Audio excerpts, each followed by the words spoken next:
Welcome everyone to Comics from the Multiverse, episode 497. I am Peter, and joining me as always is Matt. Hey, what's cracking?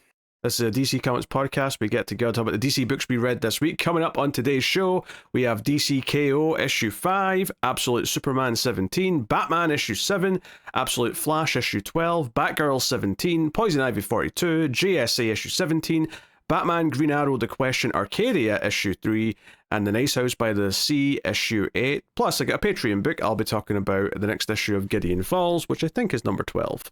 But we'll get there a little bit later.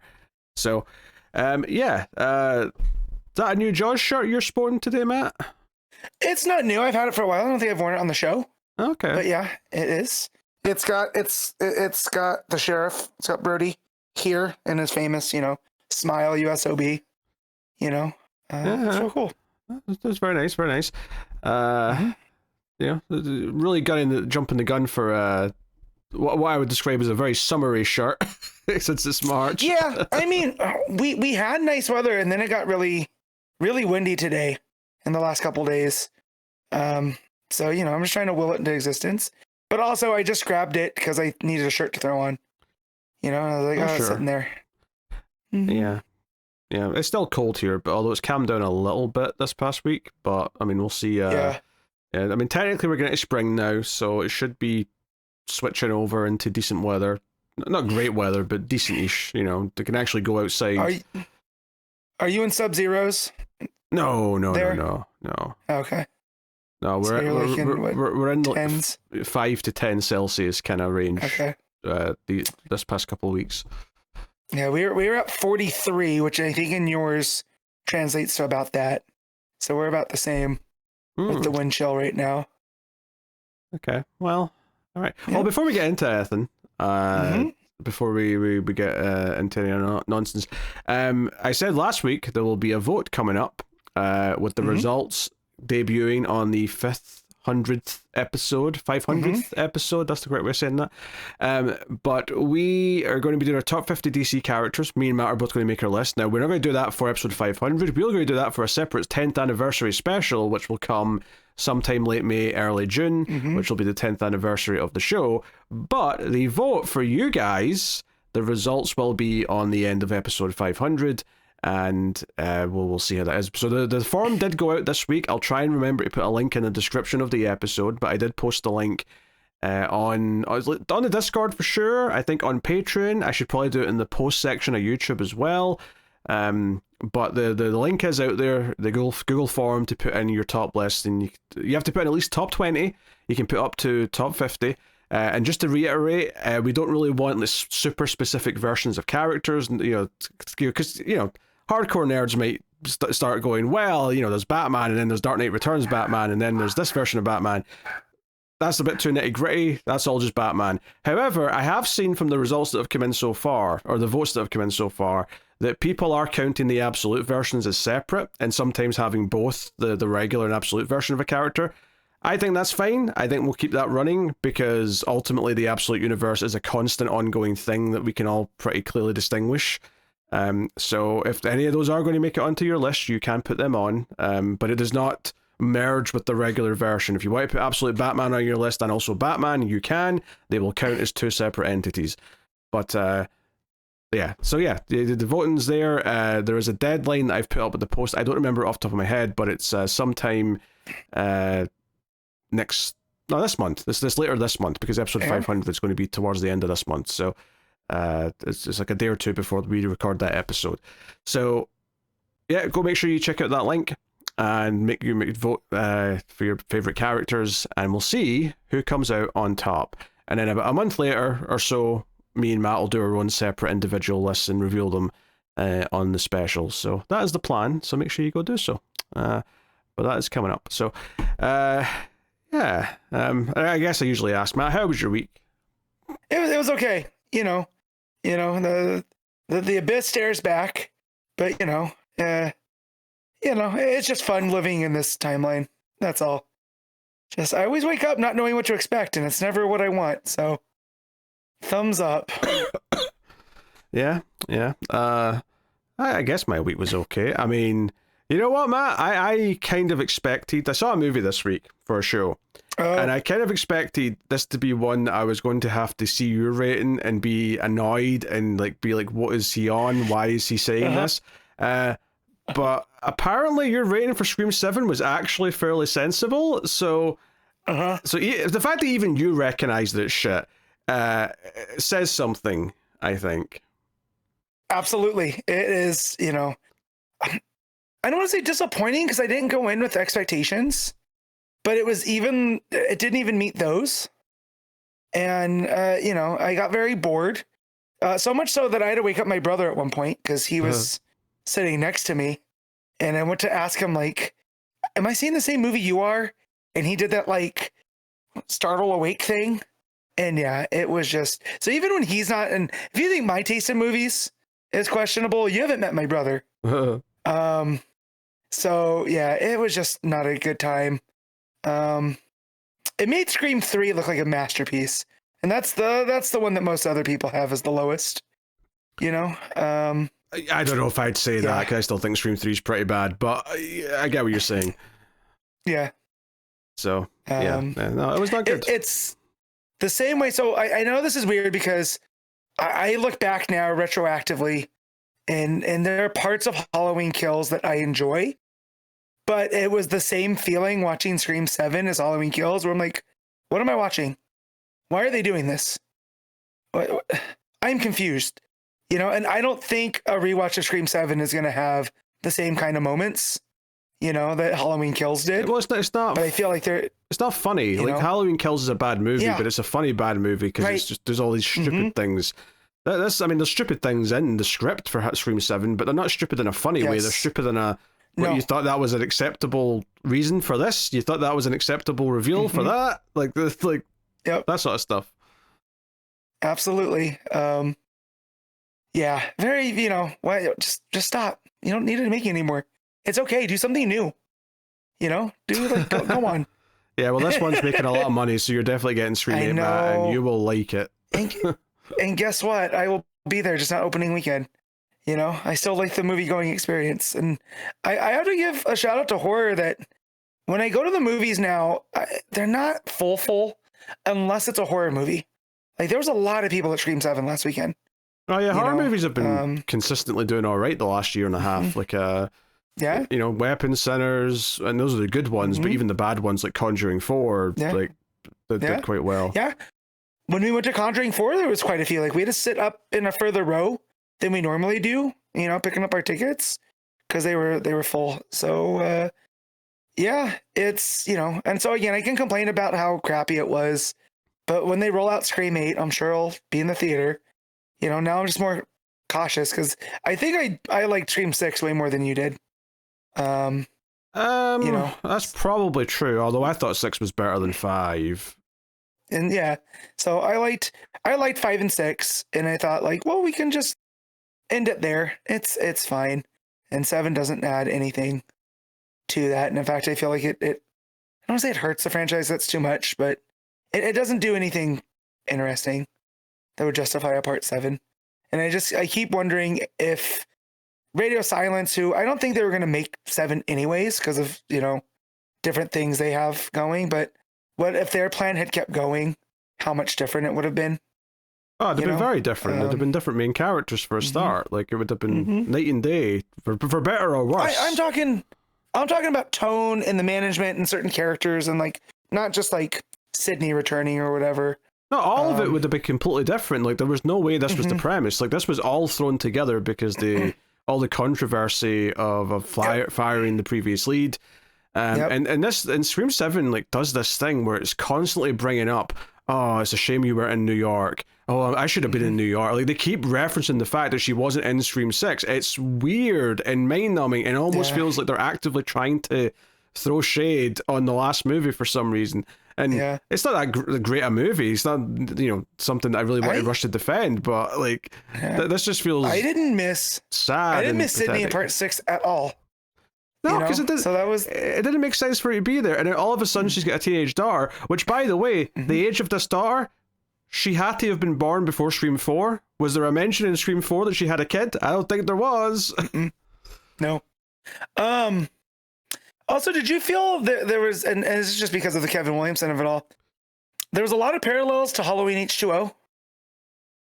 There was a couple things, yeah. Yeah, there was a couple things.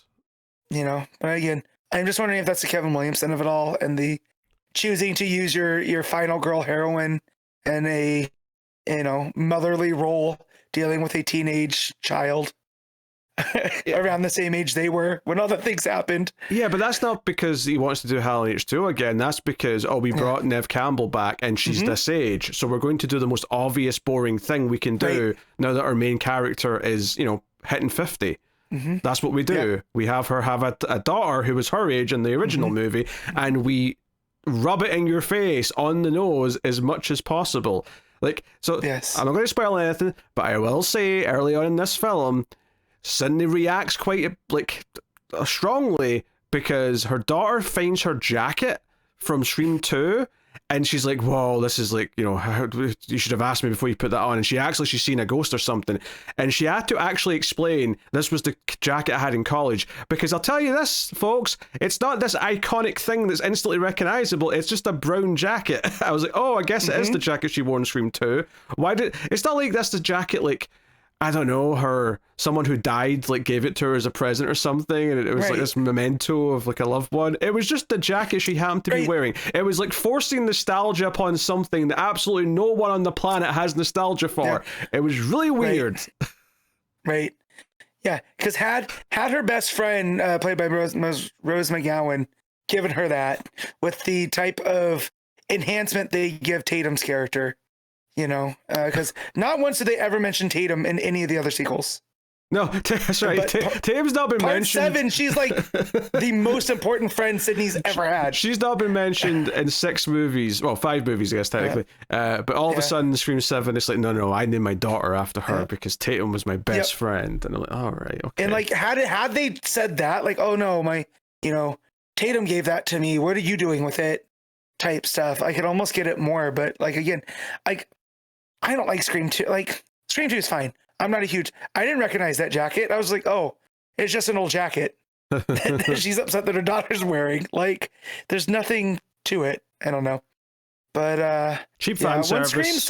Cheap fan service, a bad script, bad motivations, and then every character who isn't Sydney or her daughter, they have nothing to do with. Like, they have nothing for Gale to do. They have nothing for the returning characters from 6 to do. They have nothing for any of them. None of the friends are that interesting. No. So when they start getting whacked, you don't really care. Like, you know, like I wanted to see the kills. You know, I thought the I almost called it a beer spigot, the beer tap one. You know, at least that was imaginative, but I didn't care about that character. You know, I wasn't sad. So yeah. Yeah. Now, and I don't want to pretend that any of the other sequels are high art, because they're not. Like, Scream sequels generally are kind of mediocre, to be honest. But this was notably worse, except maybe from 3, which was also terrible. So, you know, it's like this franchise's obsession with like the whodunit thing being the best part or the most important thing in it is like just such a tiresome thing at this point. Anyway, let's get into stuff. You got a mini review of Scream 7 there for reasons. There you go. I know. Now I can't wait real quick because I wasn't sure if Pete had seen it. I didn't check Letterboxd, but now I have to ask him a question offline about it and how maddening something was. So okay. Sure. But yeah, that is that's Screen 7, I guess, which we kind of just focused all the small talk on. We'll get into business now. We'll start with the Kindle rankings, formerly known as the Comicsology Top 10. Looking just at the ranking of books from this week, from this Wednesday. So I'll just have Matt guess what number 1 is. I'm going to guess that it's KO. That is correct. KO is indeed number 1. Number 2 is Batman. Number 3 is Absolute Superman. Number 4 is Absolute Flash. Number 5 is X-Men. Number 6 rather. I'm forgetting how numbers work. Number 6 is Avengers. Number 7 is Amazing Spider-Man. 8 is X-Men Annual. 9 is JSA, and number 10 is Moonstar, which is a Marvel book. So it's actually 50-50 Marvel DC this week. It's just that DC got 1 through 4, so it feels very DC heavy until we got halfway through there. So yeah, Absolute Book's doing well. Batman sells well. Events from DC sell well. There you go. That's what you can take away from that top 10. And here's the thing: I'm much more proud of Batman selling well because Fraction is doing a lot of good things with that. Versus KO selling well, which is just because it's the event. Yes. And boy, do we have takes. You know. I mean, to be fair, even if Batman wasn't good, it would still be selling. But you know, you can feel good about it right now because it is doing some interesting stuff. Elsewhere, DC books, Arcadia was 13, Batgirl was 15. Where have we got? That Batman Static Books 20, Nice House by the Sea is 19, Poison Ivy 22, and that about rounds out all the DC books there. So yeah, obviously good week for DC. They had some books that have been selling, and once again the Absolute books are continuing to be high in the rankings, which is, you know, nice and consistent for them. And now that we're, you know, even the newer ones being Flash and Green Lantern about issue 12, they're still hitting that top 5 every single time, seemingly without breaking much of a sweat. So that is cool. But there you go. So we'll get into the comics, since there's not really any news this week. Although, just in case people skipped the intro because they might not like the small talk, make sure you go vote in the top 50 DC characters. The form will be in the description of the episode. I also posted it already on Discord and on Patreon. So make sure you go do that. Deadline's later in March. So, alright. Comics for the week. DC KO issue 5. Scott Snyder and Joshua Williamson writing, with Wes Craig, Xermanico, and Javier Fernández on the art.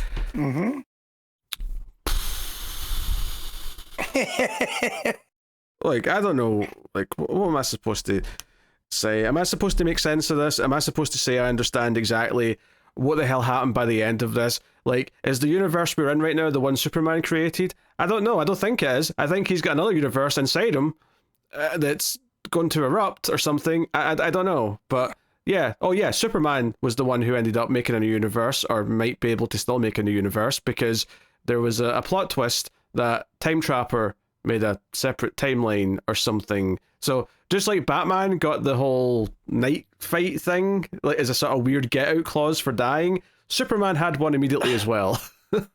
I get the Time Trapper one because, having read Superman, that was a thing that was set up by Williamson about Time Trapper, and, you know, wanting, you know, if Superman struck him down and he could, you know, by the time he's reborn, he gets to control over a universe or whatever. That was at least set up a little bit. But I just wish it was more fulfilling. Well, here's what I would ask, Matt. Right, we ended last issue with Lex Luthor winning. Right, Lex Luthor is the one who's going to actually take on Darkseid. That's your big kind of almost surprise, is that he's the one who's going to do that. And obviously, we start the first page of this book is Lex Luthor laughing and being like, "All right, let's accept the terms of your surrender, Darkseid. Like, I'm Lex Luthor, damn it." But it's not like there's some like conflict when Superman shows back up. As best as I can tell, Superman just melts Lex Luthor with heat vision the second he appears, and Lex is gone, which raises all sorts of weird questions about this event, because the entire event I've been saying, well, none of this matters because no one can remember any of this anyway. But at the end, it kind of feels like at least the Trinity all remember that this event happened. Because in Lois, because Bruce and Diana are talking to Lois about it. So I'm not. I feel like they'll remember it if they need to for a story, but other than that, but otherwise they won't, because it just opens too many questions. Which is honestly the entire thing with like Snyder events, when he likes to go full Snyder, is that he just throws things out. Like when Superman and Darkseid start fighting in this, and Superman's full of Omega energy. Alpha energy. And Alpha. Yeah, instead of just Omega energy. Both. Right, he's fighting Darkseid. They're fighting basically through time back the way until they get to the Big Bang. And it's so high concept that at a certain point, I'm just like, I don't like Superman doing this kind of thing. I know he's like super powerful and he can do, you know, he can lift up mountains, he can do this and that. But once you have characters like fighting through time streams and all that, like, I'm okay with Flashes doing it to an extent, because that's kind of natively built into like their lore is the whole timey-wiminess of like running so fast and ended up in the past and stuff like that. But once you start doing it like to this scale where Superman's literally creating a universe from inside of him, because I think early on when they were setting all this stuff up, I was thinking, oh, it's going to be kind of like to use a Marvel thing to compare it to. But in like Endgame, when it's like, okay, we've got the gauntlet, we're just going to snap fingers and okay, things are back to normal, right? It's going to be that simple. And here it's not that simple. It's a lot more weird, and I'm not entirely sure I got the ins and outs of it by the end. So I can appreciate that they are cosmic entities at that point. Like Superman has transcended by getting the power from Time Trapper, because he has the alpha energies and the omega energies, because Doomsday was always meant to be like a resurrection engine, right? So I like that they worked that in. And now at this point, now that, because I hate the idea that they set up these rules and then they break all the rules, right? So like the winner gets the omega powers, right? And that should just be Lex. Right? So had they had Lex and Superman fighting Darkseid to build that up, and then like if Lex had to sacrifice himself because he knows that Superman's the one true, shot that they have of making anything right, but they just do away with Lex so quick. So it's almost like the tournament didn't matter. Right? Exactly. The Time Trapper could have done this to Superman at any point. Swatted away. And yeah, and part of the reason why I don't think the characters should be remembering any of this is because they were having to kill people left and right. Characters who do not kill were having to do that. And also, I don't really want Superman remembering his time as a celestial being where he was doing all this stuff, because it kind of dehumanizes him, right? I want him to still feel like he's a person. Still, even with all those powers, he is still a person. Yeah. And this just makes him feel too big for me. Right. But for now, at least, though, he's like away doing universe creation stuff, and that's why he's gone for a while. Yeah. I do like, though, that he does the most Superman thing ever, and he brings everybody in the tournament back, right? Because it's like, if I have the power to do anything, then if I can't beat Darkseid by myself, how about the power of friendship? And he drops that on him, so, and that's how he brings everybody back else into it, which, again, that's a very Superman thing to do. But yeah, the celestial beings fighting through time and stuff is like a cool visual, but storyline wise, I think it's like you said, it takes a touchstone away from Superman when you make him that big. And it's also, the whole bringing everyone back, like, yeah, it makes sense that he would do that, but it also just feels like a cheap, 2-page spread. It's all just for that pop rather than, because it doesn't really mean anything. Like, the pages after that, it's not like there's, like, they all just hit one big blast at him and that's it, basically. It's not like, now we all see how they all fit into the fight or how they all fit into how to take down Darkseid. It's just kind of already over. And then Superman's in his godly mode being like, I'm going to have to, I'll just get the actual line here. Yes. But yeah, you're leaving us, aren't you? He's got, I've got something I must do. I'll be back. Now go on. Get to work. He's like, yeah, you should go. The rift will keep us, blah, blah, blah. Yeah. So then Superman starts being the narrator. And like, Lex goes back as kind of one of the Trinity with Batman and Diana.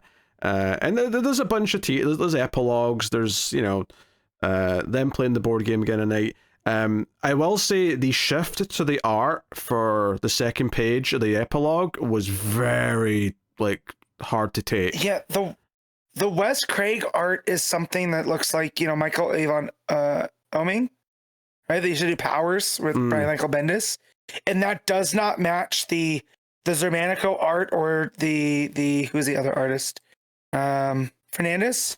Yeah, it doesn't match that art at all. Like it's such a It's so inky and dark and like not as fine in its details. So yeah, that's a big thing. That said, I did like that all the Xermanico stuff, right, that we've been following on Game Night, that was the timeline that Time Trapper had set up for Superman. So that was his night fight scenario, was them having board game night, which again, I do like as a character choice for Superman.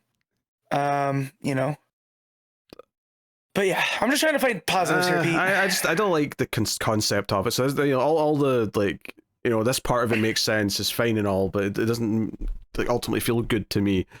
And then yeah, so like all the epilogue stuff here is it's basically just teasing a bunch of stuff like, you know, Booster Gold's I'm going to go find Superman because he like freed me from Darkseid, which did that happen in Superman or something? When did that happen? No, he just, that was it. Okay.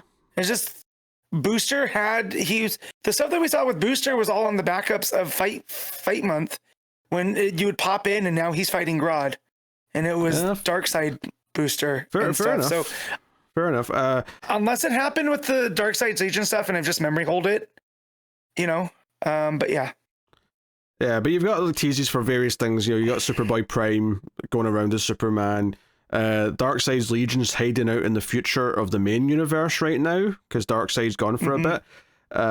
You've got, you know, Cyborg talking about stuff and Heart of Apocalypse is talking to him now. Yeah. Which again, God forbid Vic not be, you know, tied into Darkseid since New 52. Yep. So you've got all that going, and we've got you know, Barry gets like a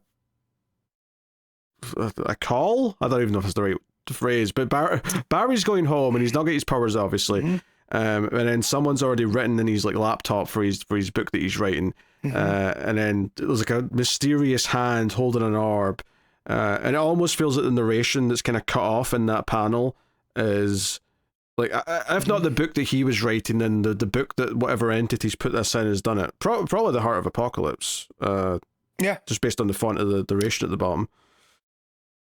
Well, and just with the way that the lines are coming, it's not quite the Omega, right? Like the Omega Sanction kind of lines. They seem more like the stuff that was around the Heart of Apocalypse. And he gets sucked in, or it tries to suck him into the computer, doesn't it? Like all that energy. You don't really see what happens there at the end of that page. It just kind of, you know, we go to the next page with the Darkseid, who basically just monologues about how, they've not really beaten me. They've just delayed the inevitable, which again just makes the whole tournament feel like a waste of time. And it's like, oh, my absolute creations are still, you know, they're still thriving. And I'm like, yep, we're still building up to the real first meeting between the absolute characters in the main universe. Right, that's still to happen. So this was just kind of a cheap tease of that.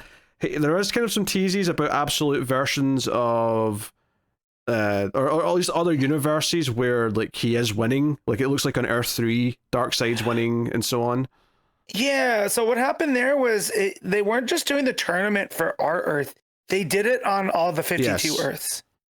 And so right there, you have the Earth 3 tournament where it looks like Ultraman is fighting Owlman. And then it looks like the Tangent universe, because that is Tangent Flash right there. I think, at least. I could have that wrong. But then Super Demon's there and like some of all these other ones, right? Yeah. And so, yeah, that's the whole point is that it builds that Darkseid is building a crisis of absolute proportions. So it looks like we're getting to absolute crisis. Yeah, which I said months ago is going to be the name of one of the events coming out of this is Absolute Crisis. Honestly, this issue, other than sort of like putting Superman away for a while, I'm not sure what this event accomplished by the end. Like, what has meaningfully happened as a result of this event, other than Superman's gone for a while? Yeah, I mean, it depends on who remembers what, right? Because like if Lex is having any memories, right? He won by all intents and purposes, right? He was crowned King Omega.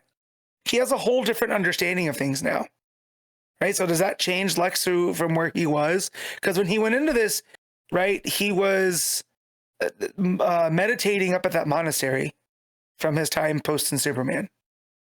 So I was like, does this change Lex's worldview at all? We don't know. So outside of that, I don't see anything else because none of the other heroes have anything that major happen to them, you know? Yeah, but does the world remember? Does the world remember all evacuating because all these big like catastrophes were starting to happen because of Darkseid's like sudden like kaiju appearance and whatnot? I doubt it because it would be weird if everyone remembered that. Like, you know, the DC universe has to like have their minds wiped of all these weird things where everyone gets turned into a fish or a beast or something all the time.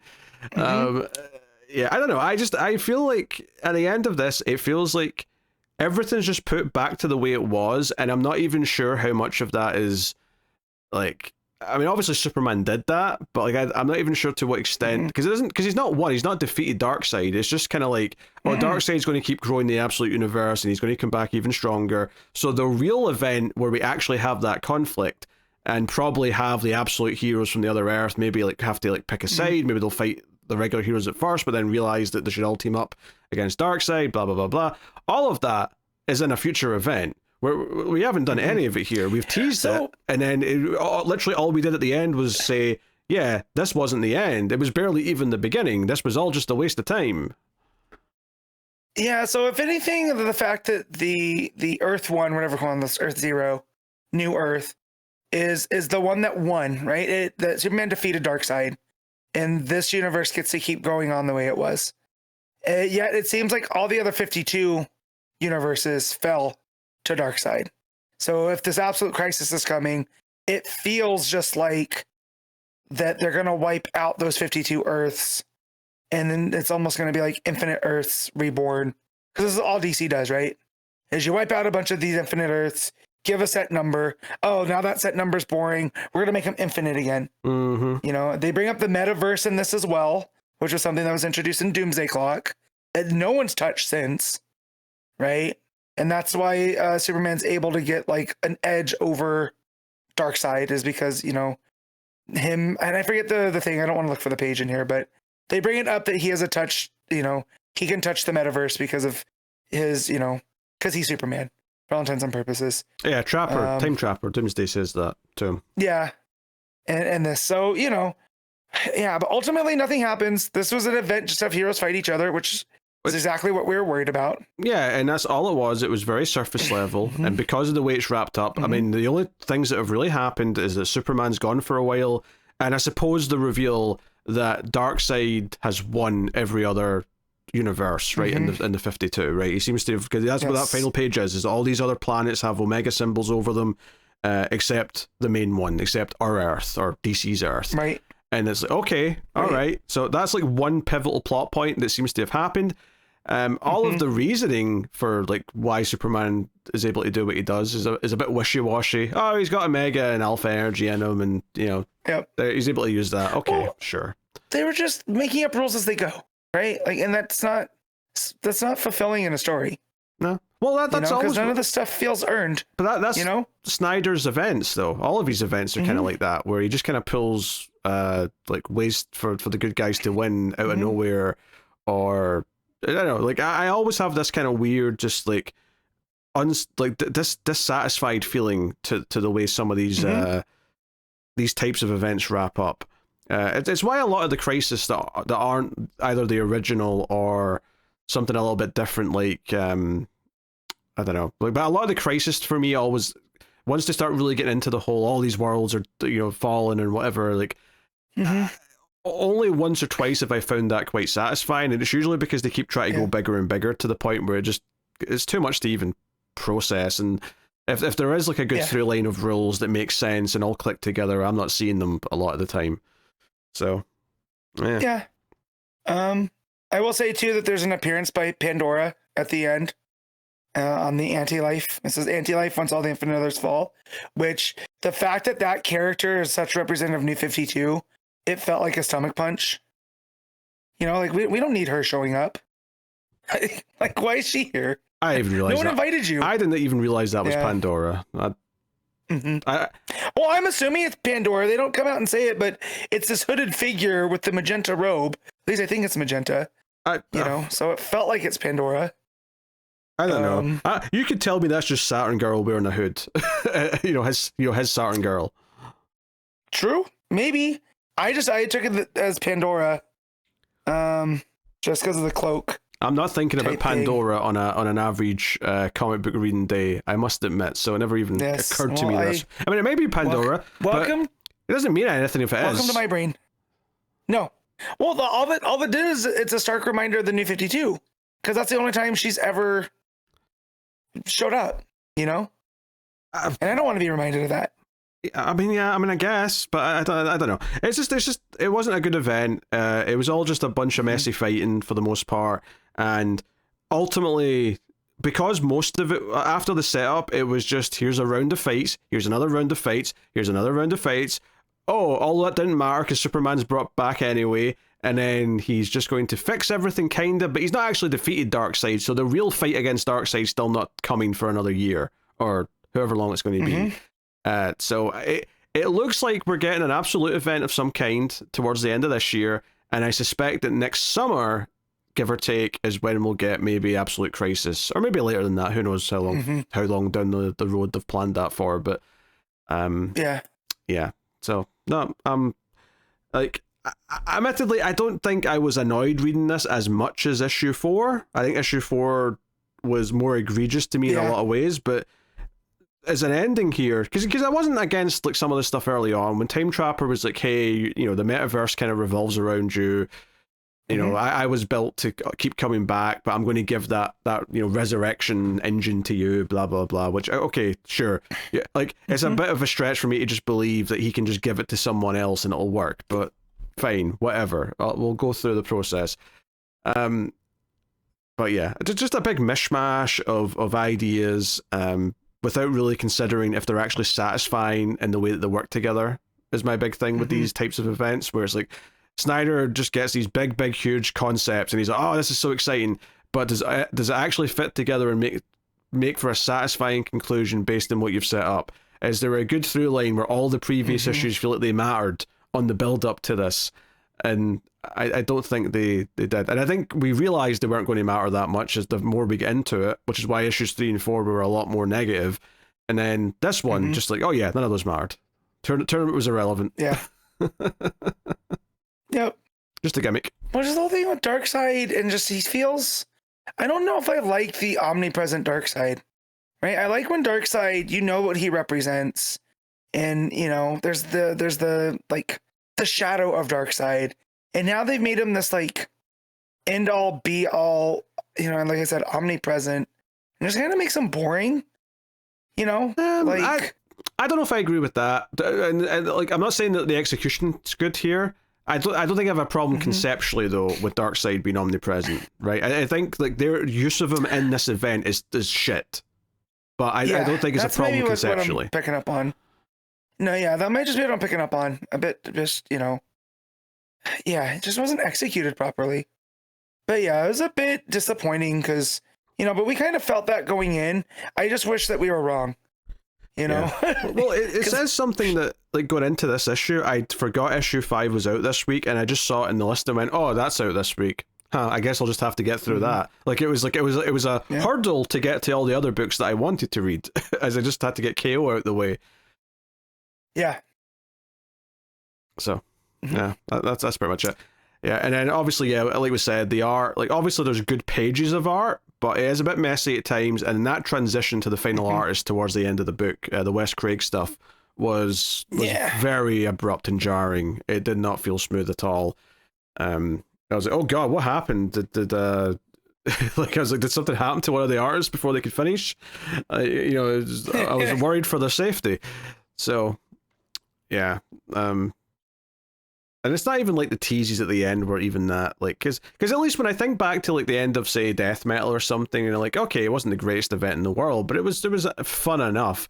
I remember like the ending pages teasing like some of the new books that were coming, and those were actually at least exciting teases. I don't think the teases at the end of this one were all that interesting. It's not like they showed, oh, here's like a tease that something important's happening to Batwoman because Batwoman issue 1's coming out soon. It wasn't like that. It was just kind of vague things. I mean, the biggest thing I remember is Superboy Prime pretending he's Superman. Like that's the one that's making a lasting impact on me. So yeah, it just kind of it was lame. It was a lame event, and I think after the first issue was okay, but then after that you started to feel the decline and the plummet, and the fight month was really what kind of turned the mood to the negative, I think. And then the main issues after that weren't really like, because I think I was still fairly positive after issue 2, but then Fight Month was was just a turd basically, and then we said, well, at least issue 3, when we get back to the main book, it might be worth something, and then it was like, oh no, this just feels like more Fight Month. Oh no, this is all this is, and then yeah, no, it never got better from there. Never got better. Yep. Yeah, it's a shame. It's a shame. All right, Matt, what are you giving KO issue 5? I'm gonna give us a 6. want to give it. I'm going to 5. Not the worst issue I've ever read, but I think ultimately it just feels like a big waste of time. Other than, but annoyingly essential, because there's 1 or 2 things that it sets up which are going to be used in the future. Like, that's it. That's all it's going to be. It's like, why are all the other worlds dark side controlled? Oh, because of the end of this. All right. Okay. Which could have been an email.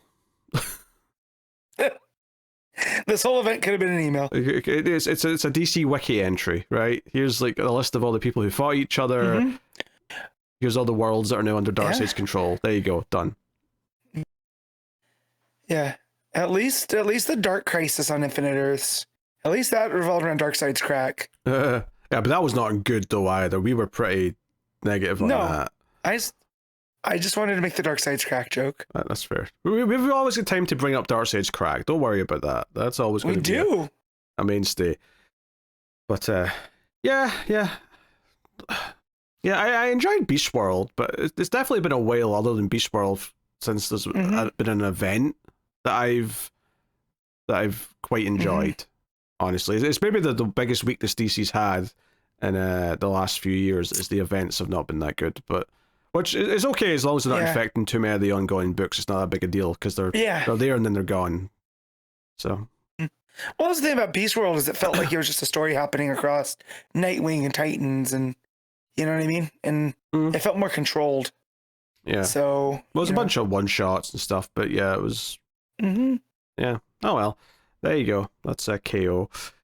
Absolute Superman, issue 17. Jason Aaron writing with Juan Ferreyra on the art. So, last issue set up the Parasite stuff. It also set up Hawkman coming to confront Superman. And this issue is effectively... He's such a... Yeah, you go. I was gonna say, Absolute Hawkman's such a piece of shit. Oh, I love him. Yeah. He's the complete opposite of the Superman, and I love it. Right? Because we still don't really have like Roz was set up as you know, kind of like the Lex for the Superman, but that doesn't really fit. Hawkman just feels like the polar opposite. Like one day Superman might be able to get through to him, but today's not that day. And there's this edge to him that I can't help but love. And God, he sucks though, you know. Yeah, this issue is effectively the second half of a 2-parter, and Ferreyra's art once again really shines. We get all these people being like basically grabbed and becoming part of Parasite at the start of the issue, including Jimmy. Yeah, I like. Yeah, I like how they draw that with all the different mouths, right? Because usually when we get Parasite, it's just that he's absorbing their power, their energy, their whatever. They're bringing them in and they create almost like this hive mind and they speak as we or whatever. And the way that they draw Jimmy, he's like, there's like this evil, not evil smile, but like an empty smile to him. Right. Well, like, it's pulling it what back. you're leaving out is that there's like purple, tendons like pulling at his mouth and his eyes. And it's like a mix of like a Hellraiser style image with like the glassy stings from A Clockwork Orange to make him watch the footage. That's what they've got going on here. But no, it's not even just a hive mind. Like he's literally like making them a part of his body. So it's not like they're just like connected to him separately. Like they're being pulled in and the mass is getting bigger and it's all these people that are making up all the extra mass of Parasite. So super horror story stuff. And Lois goes jumping into the water and has to dodge a couple of very xenomorph looking mouths coming from Parasite. I noted. But the art here is just gorgeous. Superman and Hawkman floating above the city looking down at the Parasite, this big purple kaiju with a 4-way mouth opening and all that. And Hawkman just wants to kill it, and Superman's like, no, wait, that might kill all the people that's connected to him. We don't know what's going to happen to them. We should try and figure out a way to save everyone. So that kind of sets up the core conflict between those two for the issue. And meanwhile, Ra's al Ghul's getting broken out of prison by his daughter, and he's in a weird place where he's not really like, he doesn't really want to go at first. She kind of has to like drag him out and like talk him into it. No, he feels like since he was defeated, he doesn't deserve the Lazarus pit.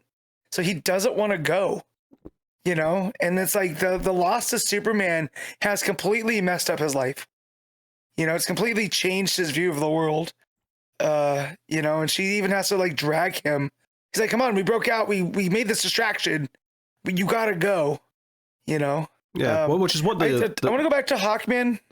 I was going to say that's what the parasite thing is. It's all just this big distraction that she's created so they can go and get him out.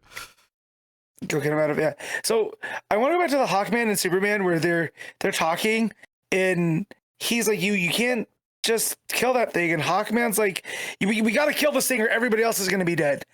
Mind you, Superman has just told him that it's everybody, and he's like, yeah, we'll save it by killing them, and it just shows how warped the absolute universe can be, right? When this is a guy that is supposed to be like a hero, right? Is that his first thing is to kill, you know, if it means killing all these people to kill the parasite, he's willing to do it. And that is dark. Yeah, the big thing ends up being that when Lois gets grabbed, Superman goes to try and save her. She's already kind of like being connected to Parasite, and he saves her. Like she gets, you know, the purple stuff gets pulled away and they fly off, but then Lois says, no, you didn't just use your strength for that. That wasn't like strength that was used to pull that thing off me. Basically, like, you made me feel safe. You made me feel not afraid. And as soon as my fear was gone, like, they just came off really easily. And it kind of like gets into like a slight distinction here. I don't think this has ever been a thing in the main universe, but this idea that because we release lots of endorphins and stuff like that when we're scared, we actually release more energy. So Parasite wants us to be scared because it actually means there's more energy to siphon off of us, which I was like, oh, that's a neat little touch. I kind of like that as a little extra detail. Yeah. It's kind of also reminiscent of Pennywise, where he feeds off your fear. So what he wants to do is scare you as much as he can because it makes you taste better, right? But here it's an actual chemical thing where their bodies are producing more of the things that he wants. And like with Lois points out to him, you know, so it can guzzle you like energy, or it can guzzle your energy like a jug of high octane gas, right? So yeah, him scaring you, which then you go back and see the pages where it chases her into the water. That's what it feels like it's doing, right? Like it's doing things instead of just grabbing her, it was letting her run and jump into the water and then snatching her. Yeah, and Superman effectively lets himself be grabbed so that he can sort of use that connection to sort of like make everyone in the hive mind, if you will, feel his presence. Like he basically makes them all feel like, no, he will save them, they'll be okay. And we actually see that from Hawkman's perspective. We get this 2-page layout where all the panels are like sort of inside the outline of his head, and it's like him seeing Superman like save him inside his head. And notably, the Superman that's in his head keeps getting younger. This idea that he's like this young, innocent, idealist that's very different and doesn't have all the weight of all the stuff that's weighs people down as they grow older. He's pure, I guess, to use a word. So the thing with Superman showing up as a kid to Hawkman is, I feel like it's Hawkman sees Superman just as a kid, because Hawkman is this world-weary guy, right? That's had power since the 40s. He's done a lot of bad things. So he is seeing Superman as this kid, right? And it's kind of him also looking down on him, but it's the kid is the one that's successful, right? So it kind of challenges Hawkman's worldview a little bit. So I think that's, shows to shake him a little bit. Yeah, I think that might be leading, not right away, right? But I think eventually that might lead to Hawkman making a face turn in the Absolute Universe. The idea that Superman eventually will inspire him to, I don't know, maybe just make a sacrifice at the right time to like help the good guys win or something. Like, it might not make up for everything he did, but this idea that he's, Hawkman in this world has been convinced that there's no point in being good, that he's been, he's aligned himself with the bad guys because there's no hope of being good. It's a waste of time. And maybe ultimately, because he's shocked at the end of this when Superman does have everyone break free of this, and we kind of get it's almost like the Marshmallow Man and the Ghostbusters just going splat, where all the purple goo just goes poof and just flies everywhere. Fun panel. And it's just like pieces of teeth, right? Because that's really the aesthetic of this parasite, is a bunch of teeth. And so it's all these like lower and upper jaws with attached to the purple. going around, and it's very icky, and like the sound effect here is splort that they use too. So yeah, the Marshmallow Man covering everyone with the goo is pretty spot on. Yeah. Raz leaves a note behind for Superman and says, apologies, but we are who we are. So he's been convinced to leave by Talia, but it does seem to have some, trepidation about it. But I think what was getting me, though, is when it goes back to Metropolis and Superman's flying various people through the city to help them, get to the hospital or whatever. I was like, oh, this is kind of a big deal. He's just saved the city. Because we kind of commented last time that was the first time we went to Metropolis, right? That was like their first time in absolute Metropolis. And I think this issue is like, oh no, he's just done something that saved the entire city, and everyone saw it. Everyone's going to start loving him in the city now and sort of feel like he is kind of their hero. So they're kind of building that up quite nicely. And they do a nice little thing here when there's like the one last little bit of parasite left, which is now this tiny little creature. He's like, I'm going to take it back to my fortress that I'm building in my barn. So I guess that's where the fortress is going to be. And, I'll be able to contain it there so that it doesn't get out of line. And I can just maybe use a little bit of my energy to like feed it, at intervals, just enough to keep it going, not to hurt him, and just have that. And that's all nice. But Hawkman confronts him and is like, I'm kind of shocked. Like, you did this. Because it sounds like he wants to congratulate him, effectively. But Superman cuts him off and says, like, I remember, who you are. I saw inside your head. You worked for Lazarus, so deliver a message for me. Like, I'm coming for them. Like, they don't get to just do what they want now. Like, I'm here. I'm not going to be bought or bargained with. I'm going to come in. And notably, the art here does a nice little thing where it starts, you get a couple of panels where it's like the kid version from inside Hawkman's head. It's like he's seeing the kid kind of speak to him. And this, funnily enough, made me think of Batman a little bit, because it made me think of that thing that people always say about Batman, is that he declared war on crime as a kid, and that childlike fight is never like ended. Like, he's still that kid in there who's fighting. And it kind of felt like here is like Hawkman seeing him as this kid, because in part because it's this sort of childlike like stubbornness of, no, I'm never going to give in and play what the grown-ups do by giving in and taking bribes or being evil or justifying bad things or whatever. He's going to stick to his guns. And Hawkman, like, after Superman flies away, he's like, Talia, we've got a problem. This guy's an idealist. He's going to be a problem for us. I love that. I love when it cuts back to them and Hawkman's just like, yeah, I remember. And it's just almost like he's put off by all of this. So then we got a problem. I don't know. There's something that's just very much kind of almost like he's just a regular guy in it. Like, yes, he has these wings and he can fight and do all this, but just like, he's like, oh man, we messed up, right? Like, he feels like, almost like Superman made him feel small, and Superman usually doesn't do that to people, right? But he's done it to Hawkman.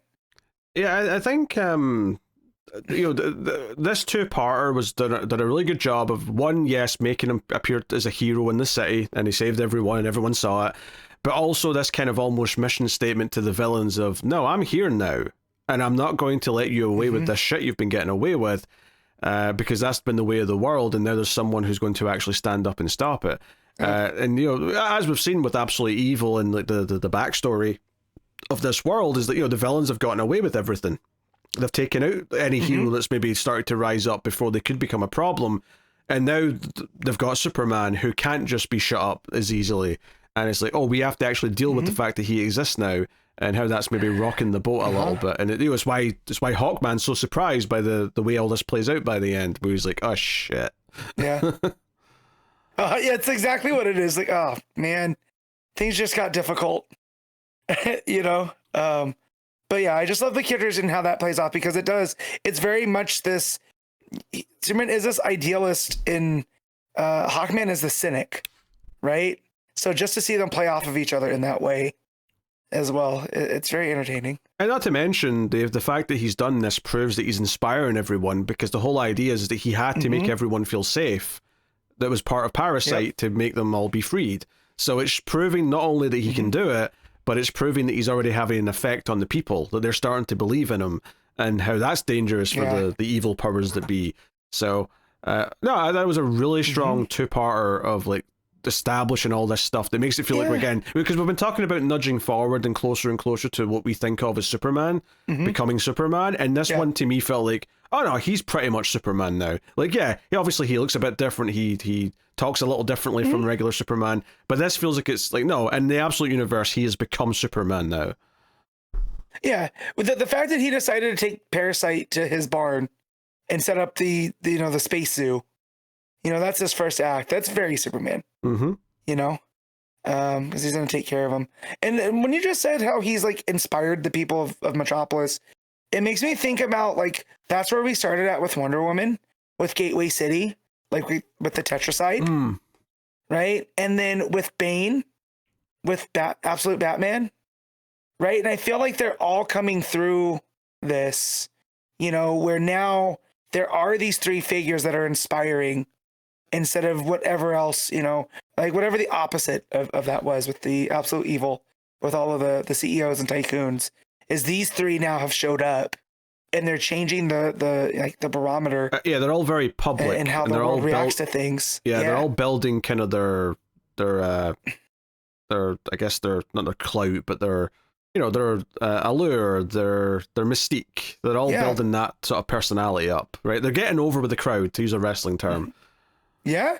No, yeah. And I didn't think about that until just now when you had said that with, all three of them have done it. Like, I want to say all in their second arcs, but for Wonder Woman, that's how they started. That was with Batman, with Bane. Yeah, that was her entire first arc. Batman's second arc kind of built up to it with Bane. And then here with Superman, it was this little two-parter that kind of, I mean, they'd already kind of done it in a smaller scale in Smallville, but then this was like bigger city, bigger crowd, escalating higher.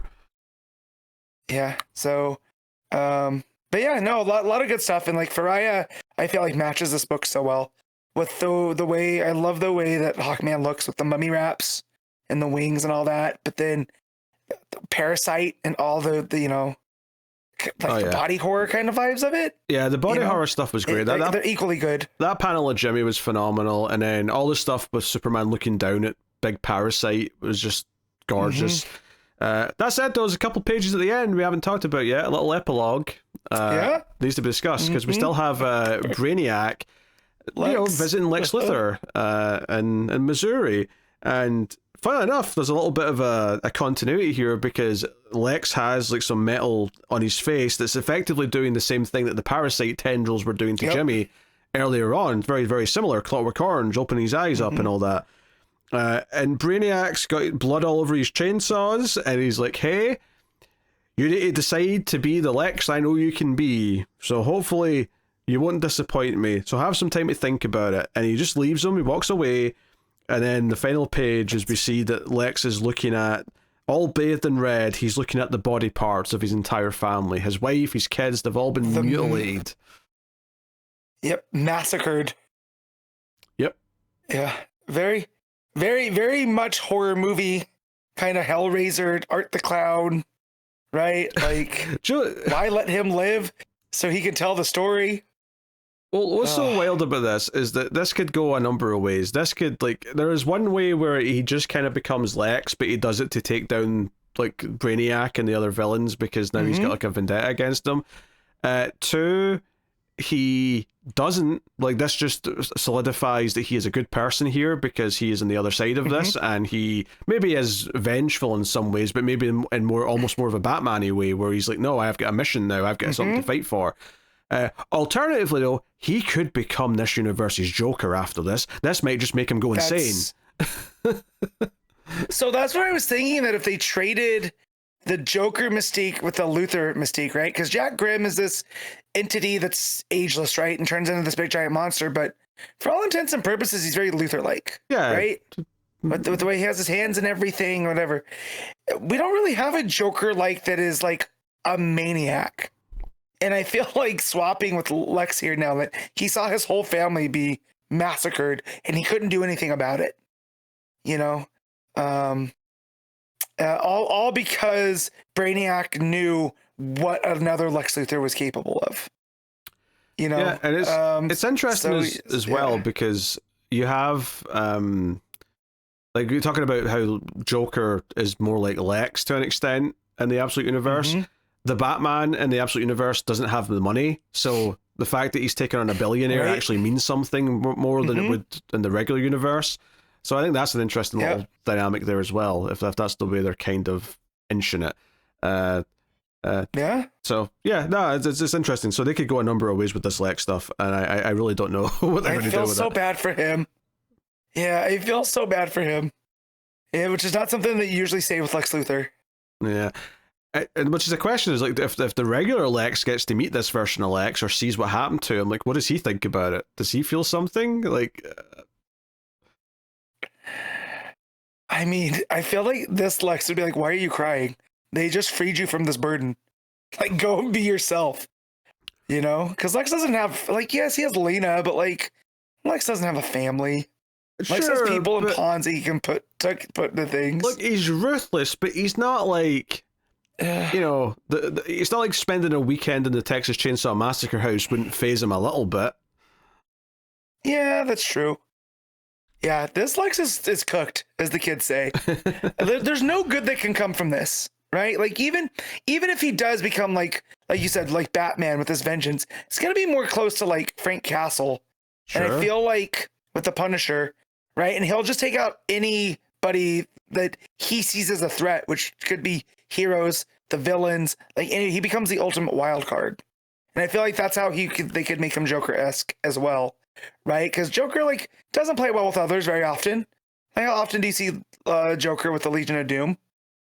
Well, yeah, but that's if they go Joker route. If they go more Punisher route, then maybe he can play with others once he's, you know, sees a reason to. Yeah. Oh my God.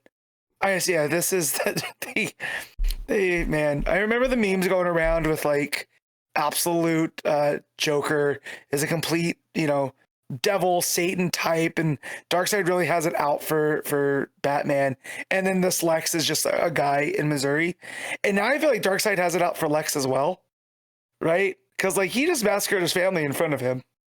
You know, like if you know, but that presupposes that. I want to be clear here, though. I don't think Darkseid is specifically choosing all these things. I think he's planted a seed for the universe and it's playing it, but I don't think he's like God writing the stories of everyone who's in it. No, but that's what the meme's making it feel like, right? Like Darkseid sees how much of a threat Bruce Wayne is, so he gives him takes his money away and makes him fight the literal devil.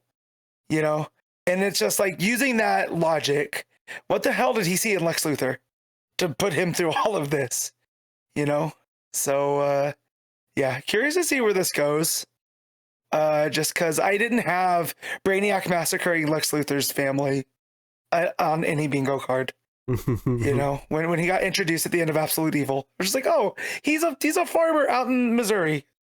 Oh, weird. It's just so funny because I almost forgot we got that scene last time, and then at the end it's like, oh, back to Lex. I'm like, oh yeah, the chainsaws. What's going on here? This is funny. So yeah, no, very good issue of Absolute Superman. I might even suggest that these last two issues have been the two best issues of this book, by a margin, not even by a big margin, but just by a margin where I'm like, oh no, this was like getting into real good territory where I'm excited for every part of it now. So what are you giving Absolute Superman, Matt? Yeah. I'm giving this one a 9. I am also giving this one a 9.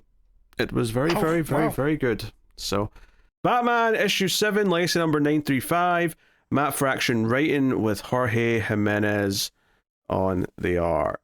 So, last issue revealed that I'm sorry, Matt, you something important you need to text? Yes, Ash needed a code to log into something, so I had to give her the code. So, you know. Yeah. All right. Yeah, Batman issue 7. This is Matt Fraction writing with Jorge Jiménez on the art. So, last issue revealed that Joker, like the doctor lady whose name I've forgotten already, she has Joker in a tank and he is speaking to her through a computer interface, right? We're just getting like this green text, and that was the end of the last issue that set that up. That was the sort of the reveal, and then this issue, surprisingly, I think dives right into it. Like I thought that we were going to keep teasing this out for a while, But this issue is like, no, we're going to do a little cold open where we don't really understand what's happening quite yet. But basically, Joker has reached out via talking to one of the employees, one of the orderlies in Arkham Tower. He's reached out to try and get word to Batman that he wants to see him. And, Gordon and Bullock put out their, what is currently the bat signal, which is putting a bat toy up on the window of Bullock's PI office, which is funny. But yeah, he shows up and it's like, okay, you got to go see someone. And Dr. What's her name? Zeller, thank you. Dr. Zeller keeps explaining all the rules. Oh, you have to keep on the green part of the floor. If you step on the red, you'll get zapped, blah, blah, blah, blah. You need to take your shoes off before you go in. All these rules. If you try to harm, or I think you're going to harm my patient in any way, I'm like hitting the kill switch, and like everything, like the room's going to become a vacuum somehow. So she's making it very clear Batman is not to interfere. So I think by this point you get that he's there to see Joker, because it's like, okay, why would she be so worried that Batman's going to start throwing punches? Yeah, the level of security they have, right? Like, if they were still trying to string us along that it wasn't Joker, you'd be like, okay, that's only one person it could be, right? Electrified floors, total vacuums. Like, yeah, I get in the story, it's to keep Batman from harming the patient. But I doubt every patient in Arkham Tower has the same level of security. Oh, I can't imagine. This is specially designed for Joker. So when he walks in, we get the big page of like Joker in the tank, and then the computer screen just says, "Hey, you." I was like, okay, that's Joker. Sure, I get it. Yep. So Batman just sort of grunts. He's like, He's like, what's going on here? So he's like, okay, Joker, how did you do it? Right? And like Dr. Zell is like, please refer to him as patient 10. And he's like, bitch, please. He's the Joker. I'm not going to call it. I'm not going to call him that. Just like, no, he's the Joker. If someone managed to contact me from inside your bespoke present, he's still the Joker. Yeah. And then the way the Joker side eyes, and he goes, I don't want to say it. So yeah.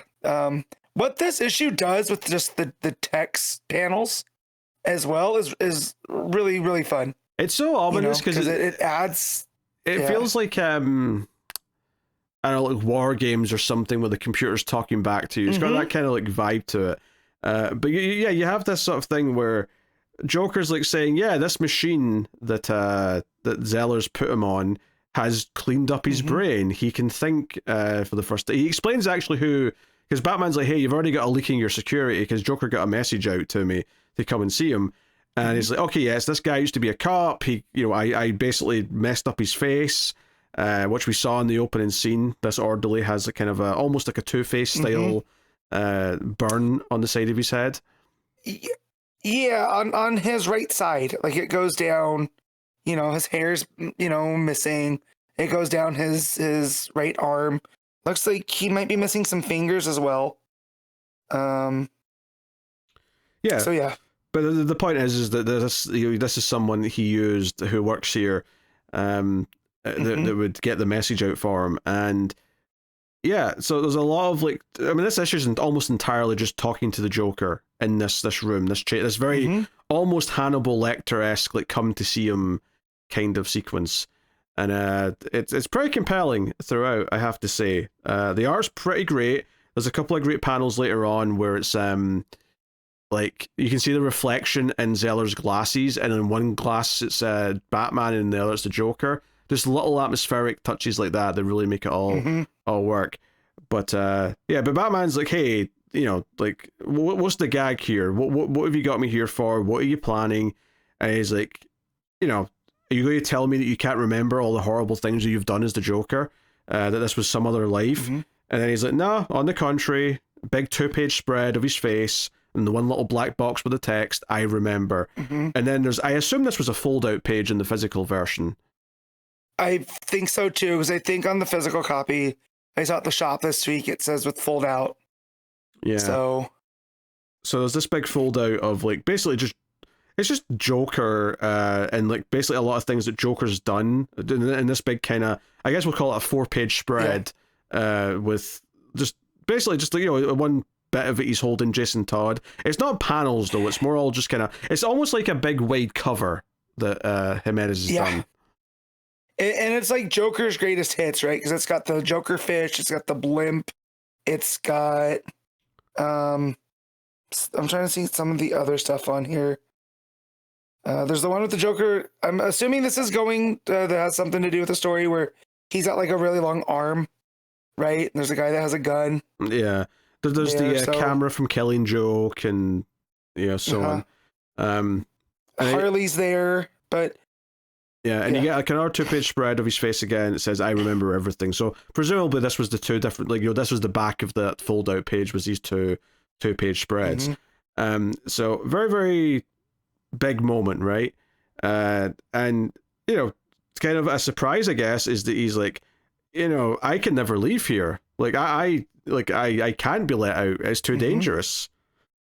And all these memories and dreams all kind of fading together. It's horrific. All the rest of it. It was like, what's he say here? It's like, hey, maybe this is Dr. Zeller's story. She's a remarkable person, Batman. I hope you get to know her. I know it was me. I know what I am and what I've done. I am a monstrous and cruel and violent, and I am thankful to be contained.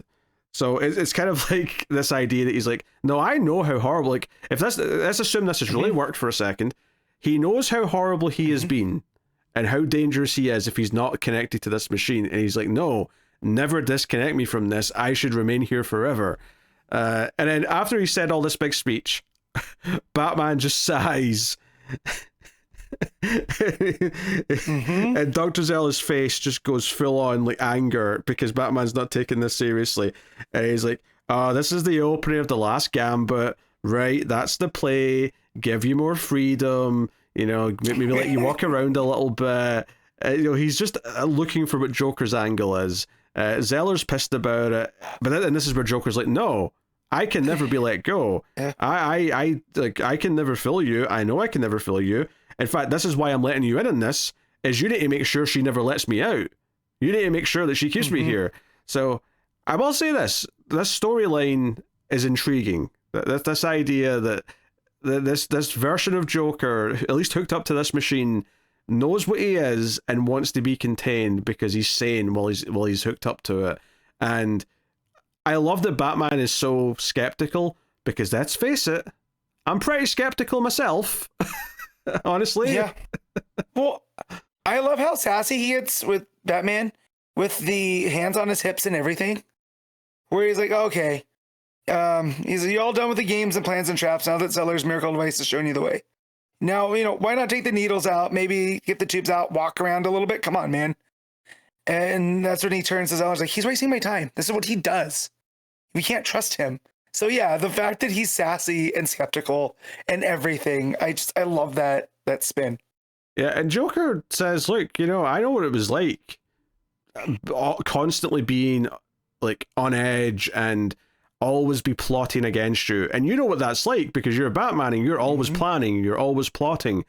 Like, I know how exhausting that is. I know how lonely it is. And even says, I think you're lonely. I think you need a friend.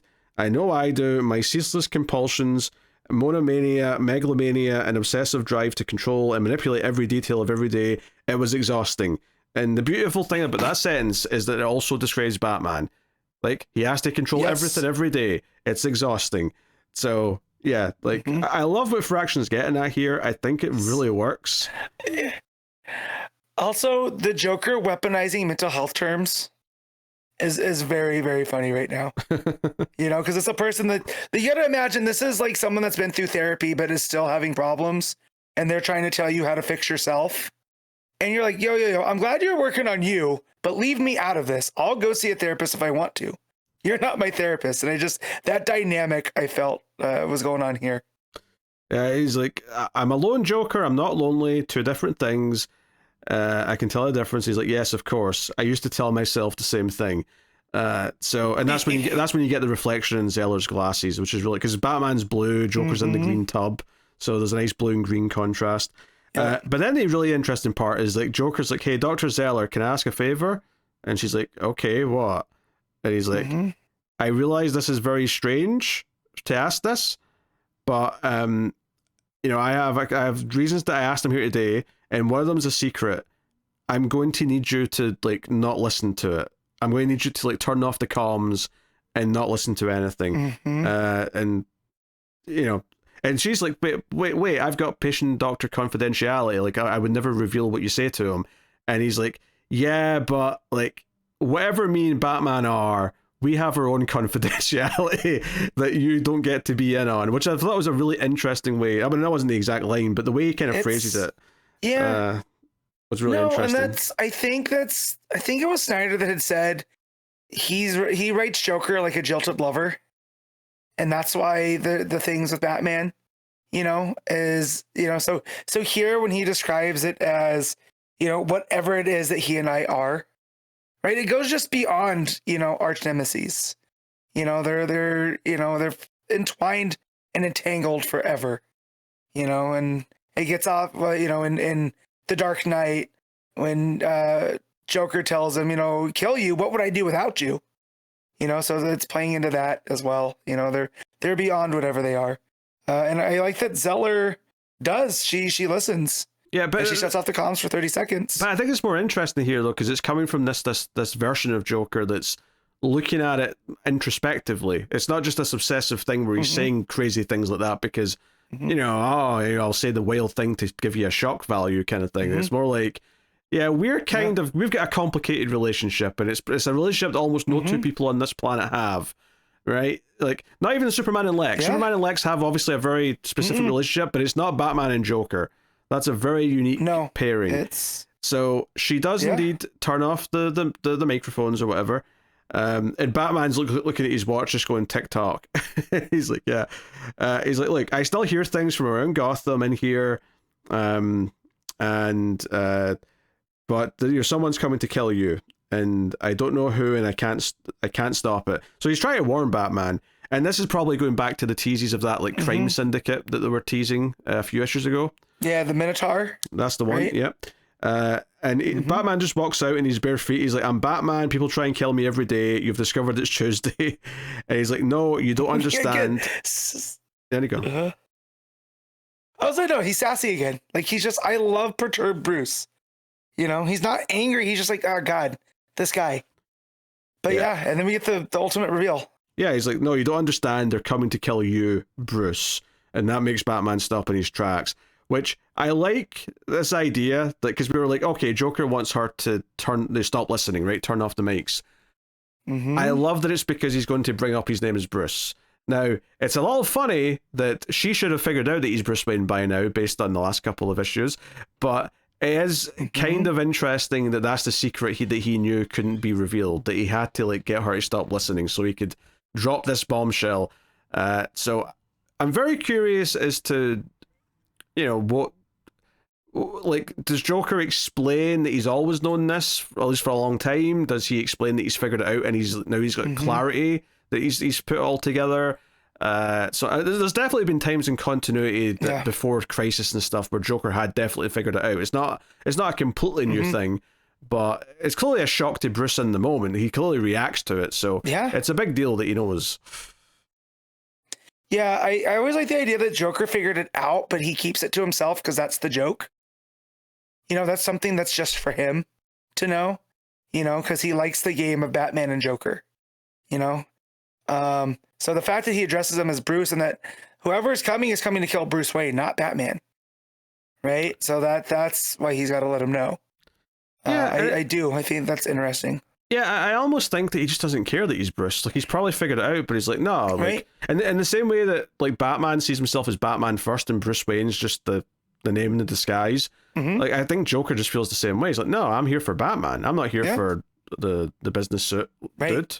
Like, yeah, where's the fun in that?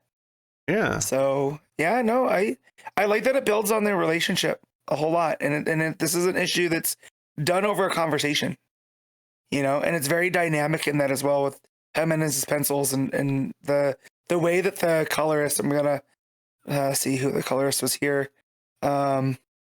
it's Tomomori. The way that it uses the reds, greens, purples, and all of that type of stuff on the stark white, because this is a very clinical space, right? Like the cell/room that Joker's in. Which so it is makes why all these colors pop. Which is why the black panels of just his text really, stick out, because it's the opposite. Yep. So just the way that they're telling the story over the conversation, and not that you don't realize it's a conversation, but it's dynamic, it's moving, there's always something going on, they're not just, you never get the vibe that they're just standing there talking, so to be able to pull that off in a comic book is a feat. Yeah, I thought it was a great issue. I think that I didn't know what to expect with the Joker reveal from last issue, but they immediately did something interesting with it, and obviously it's inevitable the Joker will get out. But I almost, I think the more interesting, sort of path to that is that it's not that the Joker turns out to be lying and he's still evil or whatever. I think it's more that someone intentionally lets him out, and it's almost tragic that he's not going to be good anymore because he'll just go back to being the Joker. Yeah. Or what if they run out of that because that metal that she uses, the titanographine, what if they run out of that? And that's the one thing that's keeping him clear, So, and there's the tragedy of that he wants to be clear, but he can't, I mean, I could see that. I feel like it's more impactful if someone maliciously makes the choice to not let this Joker exist. No, I'm going to put him back out onto the street. I'm going to take him out of this safe place where he is. So this idea that maybe he even begs as someone's pulling the plug on the machine, no, I don't want to be that again. I don't want to be that again, but someone does it anyway. Now, who would that be? The Minotaur, maybe Vandal Savage. I don't know, but someone. So here's my question and this is to the listeners and viewers. How did Joker end up here? Is this something that happened? When was the last time we saw Joker? Because I can't remember. Was it during Tynion's run? Right? And we had the Joker spinoff with Gordon. Oh, no, I was in Hattush. Right? Yeah, but we're not. I feel is that where this is building from? Is that why his jaw's covered up? I don't. And stuff? I don't know if it's building from anything. I don't think it matters. I think it's just wherever he was last, it's where he was. But, he was captured sometime. Yeah, just the way that I feel with Fraction, the way that it's building off of it, it's a big deal that the Joker is in Arkham Tower, So I just feel him just starting there. I feel there's got to be something that led to him there, and with the way that he's been pulling from other continuity with things, it just makes me wonder where Joker was, because I can't you said Hattush, but even before Hattush, where was Joker? Because they haven't been telling, people have been pretty good at staying away from Joker for a minute, So, well, kind of. I mean, we had which adds here. We had a lot of stuff about in Batman issue 900 where there was Joker stuff going on. It wasn't technically the main Joker, but I don't either. If it's important where he was before, I'm sure they'll get into it with flashback stuff. It'll come up, and if they don't, then it doesn't matter. He was captured like he always is eventually, and he's in Arkham because of that. Right. Gotcha. But yeah, I'm just curious because he also has a different build than a Knight. He's not the lanky, he's got some thickness to him as well, so it's just, there's a lot of questions that it begs, what was he up to before he ended up in this tube? That may just be the side. Those are good questions though. That may just be the side effects of being in the test tube though. Yeah, that could be too. That he's just, because his body's not moving. Yeah. It's in the water, so it's taken on. Yeah, I don't think it's going to turn out to be that important where he was last popping up, before this run. I mean, I would be shocked if Hattush, by the end of that, they did something that felt like it tied into the start of this. That would be absolutely gobsmacked if they did that. The longer that it gets delayed, the more irrelevant it's going to be. Yes. To everything. So yeah, that's where when you brought it up, I was going but we're not counting that. Let's go beyond. But yeah, it's also the fact that Harley shows up in that big pullout. I wonder if Harley's gonna have anything to do, because she was a mental health person as well, right? I mean, it would be So, interesting like, to have Harley come and speak to him when he's like this. But I don't think that big 4-page spread was indicative of that, because I think that was just doing his greatest hits, because Jason Todd was there. No, it was just doing all those things. Yeah, but like, I just feel like where Harley is right now as this, she's not even an anti-hero anymore. She's a straight up hero, right? And the fact that she came from that, and she was in Dr. Zeller's shoes once upon a time, I'm curious to see how she would react to this Joker that wants to be clear, I mean, I would be curious to see her reaction to this, and also her reaction to just Dr. Zeller and like what she's doing. But I mean, maybe they'll do that, maybe they won't. I have no idea. But yeah, this is the most I've been compelled by the Joker in a very long time, which is great, because it's doing interesting things to a character that I don't particularly care for. And I feel it's been overexposed over time. And so the fact that Fraction's able to do this, and like, I have empathy for this clear Joker, right? Because like, he remembers all the bad things he does.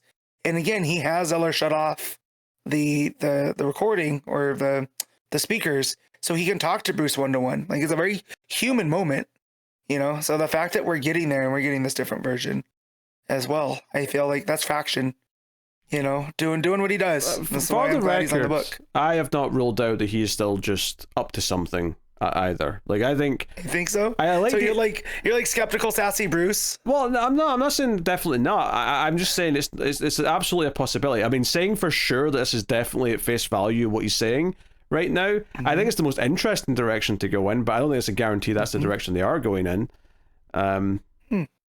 So no, it's good though. I mean, it's got us talking. It's got us thinking about the possibilities of how this could affect other characters that know him, other characters that interact with him. I mean, not that I'm asking for a Jason Todd issue, but if Jason Todd comes to see him like this, what does that look like?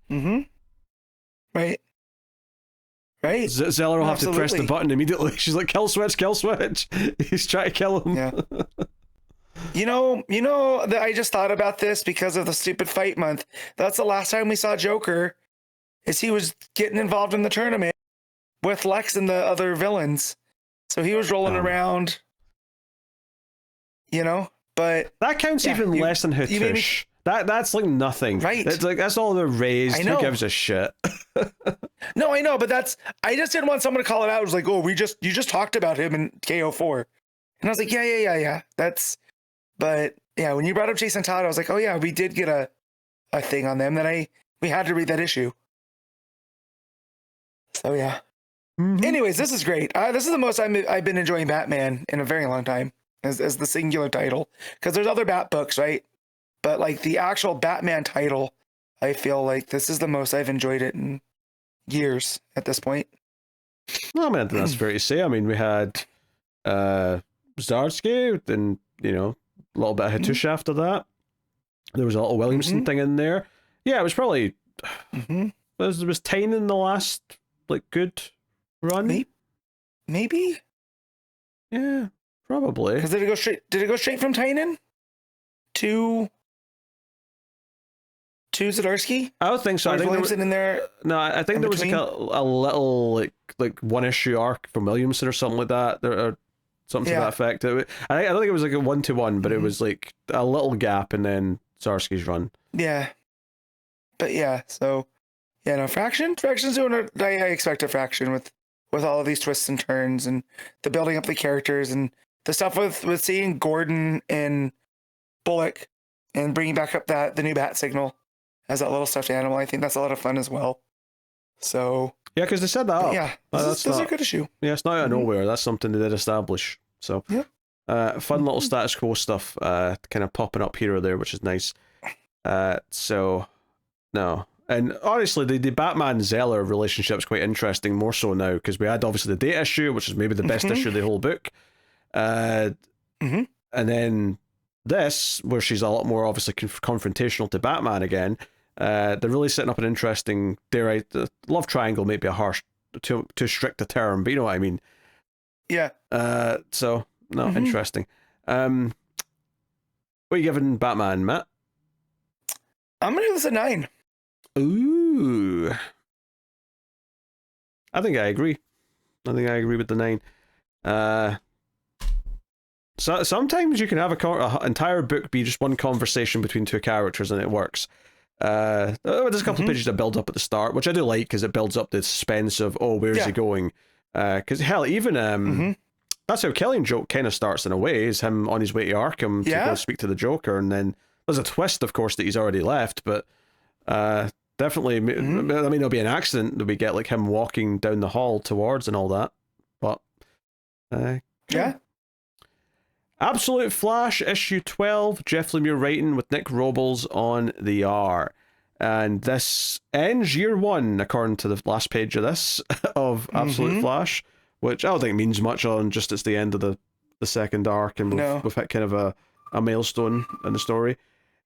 So, yeah, big monster Thawne is out in the world, and Wally builds up his confidence and runs towards him. Big 2-page spread, lots of effects and lightning, and yeah, that's kind of, you know, mostly it. Like, I think the implication is there's such a sort of like reaction to them colliding that it causes a huge explosion, and that's why the rogues are all in protective bubbles that Trickster's done, and Trickster's like, hey, does this get his even start? And he's like, almost. So yeah, they're getting back in the rogues' good graces by saving them all.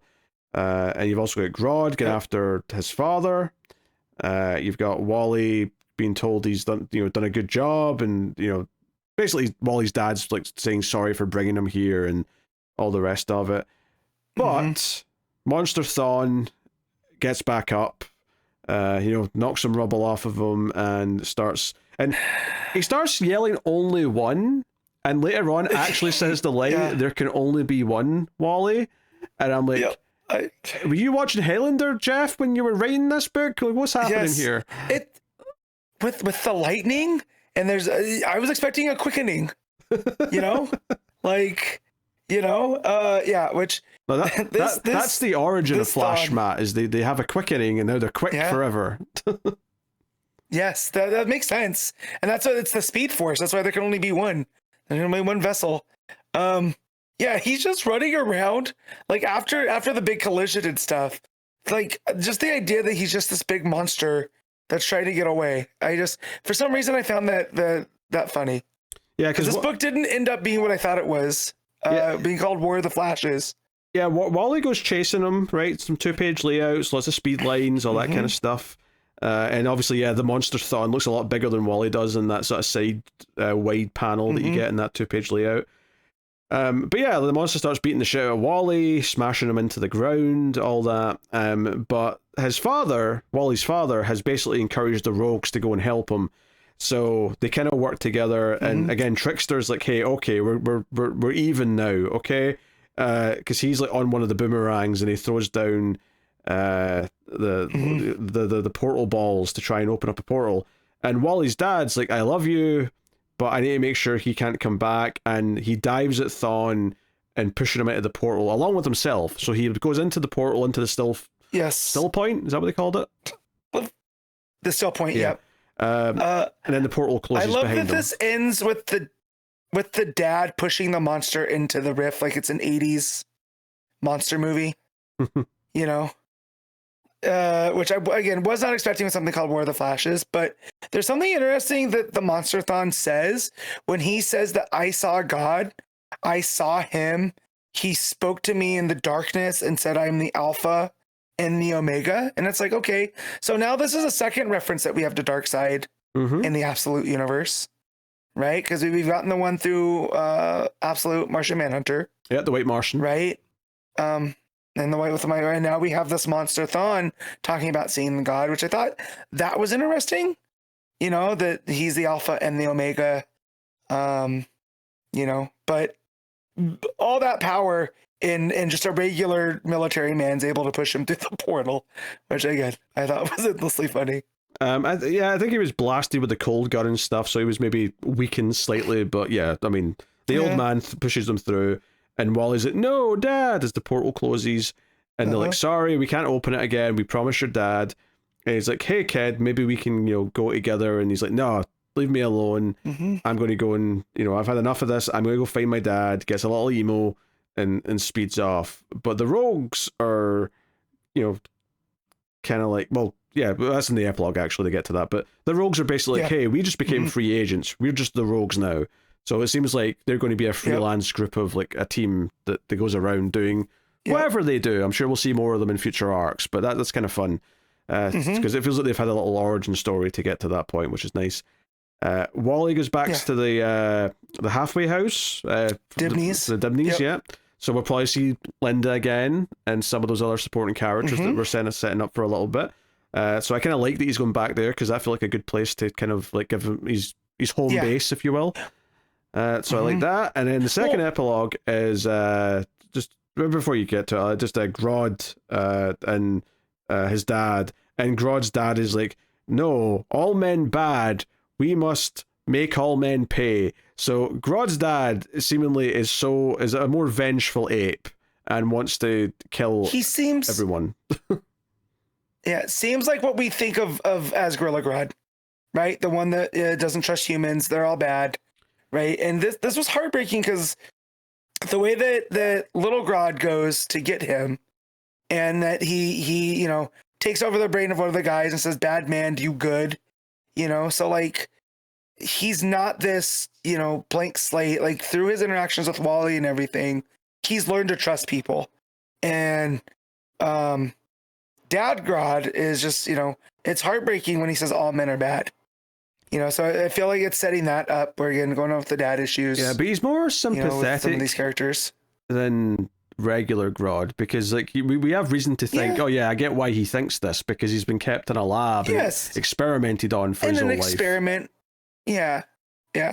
And then too with Lemire making this like as the absolute book, taking away the thing that makes the Flash is Wally's alone again, right? He doesn't have the rogues at the end, right? His dad's gone. And there's that page that he goes and he says he ran as far as he could, and that's when all the anxiety and the fear catches back up to him. And the panels get smaller and smaller as you work down the page to where it's just Wally sitting by himself in this like void of white. And, I feel like for the last bunch of issues we've been building with the rogues and his dad and almost getting to that point where the Flash is only as good as, the people he surrounds himself with. And Lemire takes that all away again and really makes Wally by himself and be vulnerable, which I feel like it is a good way to take on the absolute Flash. Well, yeah, but that's what motivates him to go to the Dibneys again. Yeah, because the very next page that he goes there. Right. So presumably he will find your connections through Linda and the others there that can now kind of build up from here. But yeah. No, I mean, I liked all the stuff that's set up by the end. I did think the actual fight / like chase with Thawne was just okay. It read very quick, which is good in a sense, but it also felt like there was a bit anticlimactic in a way as well. Yes, I was going to say, it's very anticlimactic when you call this two-issue arc, The War of the Flashes, and it's not really a war, it's like a race type deal, and we still don't know what Thawne, so I like that there's still a sense of mystery, right? Like, we get out that he had seen God and all that type of stuff, but we still don't have a whole lot, and Eleanor makes it her escape, too, away from everything. I almost think though that another issue in the middle where like the reverse Flash monster maybe it does something bad, like wrecks an entire town or something to make it seem like, oh no, the stakes are big and we have to get rid of him. This is really serious, but it's all kind of theoretical because he never actually gets anywhere. He never does anything outside of the lab really. They fight in a bit of desert or something. Like there's no one ever is affected by it outside of the characters who are already involved in what's going on. Or if he's racing to the town to do bad things and that's where Wally gets to stop him.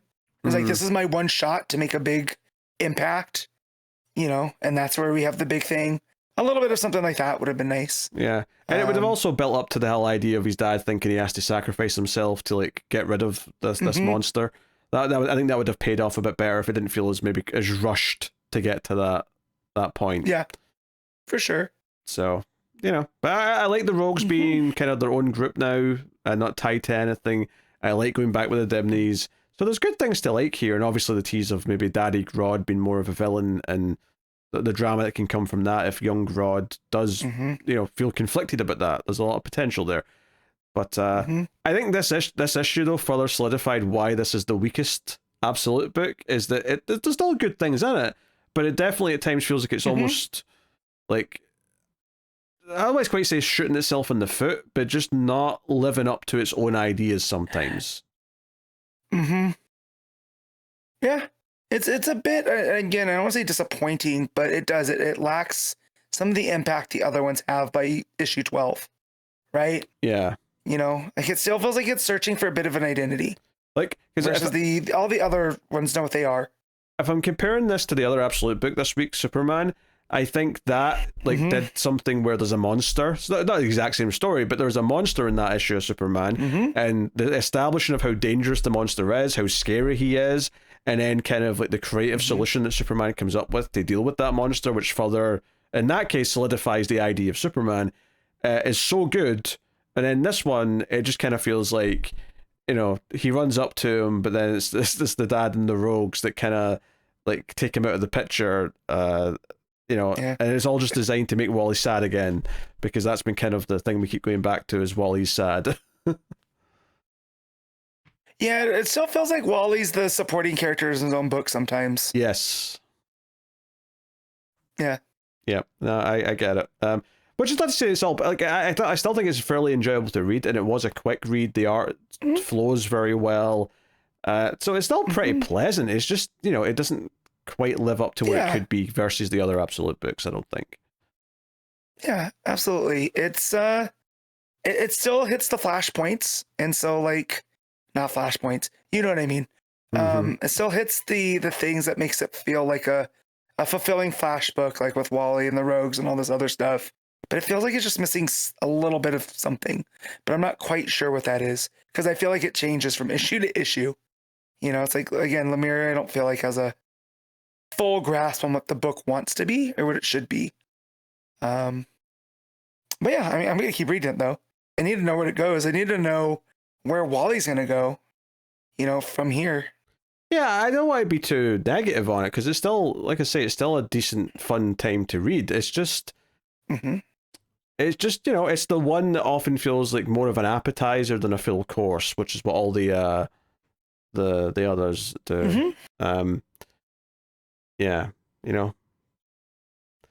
Anyway, I was about to make fun of Americans for saying entree for the wrong course, but I don't want to get into the debate. So...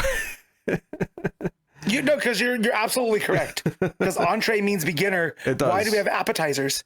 It's dumb. I have never been so confused in my life looking at an American menu and seeing the word entree and then be like, these look like the main courses, but there's appetizers. So what are these? Where's the main courses? And I got so confused. It's because we don't understand French, and entree means start. It's literally, it looks like enter or begin. But yeah, no. Which, don't get me wrong, our menus don't say entree on it at all. It just says appetizers and then main courses. Right. And then desserts, obviously. But I'm like, I think I know what entree means, and I don't think this is being used correctly. Anyway, this is a tangent. Matt, what are you giving Absolute Flash? I'm going to give it a 7.5. Yeah, I'm just going to flat 7. Nice art. Nice and smooth to read. Like what it sets up. But the actual conclusion and conflict was a bit rushed and anticlimactic. So just in the good and no more range for me, I think. Batgirl, issue 17, legacy number 222, Tate Brombal writing with Takeshi Miyazawa on the art. So Cass is back in Gotham. She's set up an apartment for her brother and Jaya to stay in, which is neat. That said, though, I feel a little bit cock-teased. I'm not going to lie, because this issue is like, Cass is on the way to have dinner with the Bat family, and she's on the phone to Steph, but something comes up to make her not get there. So we're still not had her interact with anyone outside of like a phone call with anyone else. I need Steph to meet Jay Tiger, because I feel like they're going to out awkward each other, right? Because Steph is constantly talking. That's why her and Cass work well together, and Jade Tiger's too pure for this world, and I guess the interactions between them. So I give Brombal credit for like me being disappointed that they're not any closer to, you know, her showing her new brother to the rest of the family. You know? Yeah. Now, admittedly, the end of this issue obviously teases the Great of the Spirit World, so I don't know if that's going to be the rest of the arc or just like, you know, one issue of it and then back to Gotham or whatever. But I do almost wonder if we could get towards the end of this arc and part of it's going to be that Jaya or her brother goes to find Bat Family for help. Like this idea that we need help. Cass, for some reason, isn't, you know, made that call, or maybe Cass is in too much trouble now and she can't. So like they go looking and find either Steph or someone else. They oh, where do we go? Do we put a bat signal up? How do we find the Bat Family? What do we do? But somehow get in contact with them for help. I could see that. Worst case scenario, because don't forget there's the Xanthi character from Spirit World, but the other character that showed up to help in Spirit World was Constantine. So let's not hope that's who ends up showing up. I hope not. Yeah, to help. Yeah, anyway, you know, but the plot here is that the blood powers that one assassin had from the blood, where like the blood comes out like a sort of manifestation of all these like squiggly lines that can attack. Basically, that starts happening. It looks like a symbiote. Kinda, yeah. That starts happening to Cass very suddenly, and she's trying to control it. We get a scene with Jaya and Jade Tiger just talking about being in Gotham, and he's impressed by the city and all that. But he feels kind of weird because Cass didn't immediately, you know, take him to introduce him to her Bat Family. So he feels like a little bit of an outsider, and she's like, hey, maybe you should just like bring up these feelings and talk to her about it. So, which he kind of tries to do later, but he does it like a really awkward point when in the middle of a fight. So he's like, I didn't mean right now. So that's fun. But he's sheltered. Yeah. So Cass like makes her way back to them. She's in costume now, and she's like, hey, I need help. I can't control these blood powers. She's sort of fighting it with every urge she has for it not to just sort of unleash and start going around. And they've got like an extra little bit of design around her like speech bubbles and her narration, where it's almost like the bloodlines are kind of like squiggling around those as well. So that's just a nice little touch to make it feel different. But they want to find the Blood Master, who's the head of the Blood Clan or whatever they're called. Yeah, whatever their group's called. I do like that Jaya, who I still don't trust because of the events that happened at it wasn't, what's the name of that? It wasn't Shangri-La, but it felt like Shangri-La. Where that you had to do like rituals or something to unlock this power. And as far as Cass knows, she took no oath and did no ritual. So it feels like this has something to do with, you know, because they are cousins to her family, right? To her mom, the Blood Clan or whatever we're calling them. So yeah, definitely some weird stuff, which I do like. I feel like the last person that needs weird blood powers is Cassandra Cain. Yeah, you know. So what's the mystery afoot? The Blood of Wu is the name of the group specifically. Yes, but there we go. They've got their first skyscraper in Gotham. It's just opening up, so they're setting a foothold in the US. So they're like, oh, let's go there and try and find him. I actually did like. There's a bit of a twist here, actually, where they're going to get to this guy, and he's got like 3 like lady bodyguards / assistants who are all kind of in red, and they kind of all look like, oh, the sub boss is in a video game. Like before you get to the big final boss, you'd have to go through these 3 chicks to get to him. But the twist here is that they actually turn on this guy and assassinate him. And it's like, oh no, like they've got their own plans here, and now they're taking charge. And our characters are actually sneaking up on them just as this is happening, so they see it and they're like, oh shit, we weren't expecting that. What do we do now? The look of shock on Jade Tiger's face right after she shoots this dude in the back of the head, and he's just like, what? And I don't think that the artist, and I always butcher the name, but I have to look at it, Miyazawa. I don't think Miyazawa could have drawn them more wide and still make it look normal. Really good twist. Yeah, but I love that Cass though in the mask is like scowling. Like her eyes are the opposite, where she's like locked in now because she's just witnessed a murder. Yep. So yeah, and we get some fun fighting here where she kind of unleashes a little bit. And like the blood powers are kind of helping, but obviously she wants rid of this curse. That's effectively the plot of the book right now, is that she wants rid of this. But yeah, they get into the elevator, and we get a cool sequence where when the elevator breaks down like 5 floors from the top, they get out and they fight a bunch of guys, and they have this conversation. And we actually get like a 2-page layout where we go down the one side of the 2 sides like normal, but at the bottom, the bubbles actually make it clear that you're meant to go from the bottom of the other side and go up the stairs as they're going up this flight of stairs. So it's a really unique little layout that feels it's got that kind of energy to going through the train from earlier on in the first arc, and you know, sequences like that, and it's good stuff. Like, it looks really good. The art's working here. And in the spirit of this, with the bunch of different like ninja clans or whatever, it does feel like a side scroller, like old video game too. The way that you're following them up and the way that they're dispatching all the people, you know. So again, a lot of creative action in the art. And they're very distinct, these 3 characters. Actually, it's not like they all just look the copies of the same person. Like, one's got the circular red glasses and kind of the sort of the hair that's even on either side. There's the one chick who's got like the hair tied back, but she's got like a face mask on. She's got like a trench coat, and the other one's got the sort of the small sort of red kind of anime coat but she's got like her hair shaved in one side. So they all have very distinct appearances, so you can tell them apart. But they all have red and black in their outfits, so they're there's a theming there still, for sure. So yeah, I could see these being like Streets of Rage bosses or something. But yeah. But you're right. They felt like the sub bosses where, you know, you have to fight them one by one to get to the main boss. And that's where I thought we were going here. You know? Yeah, but of course they completely, you know, flip his.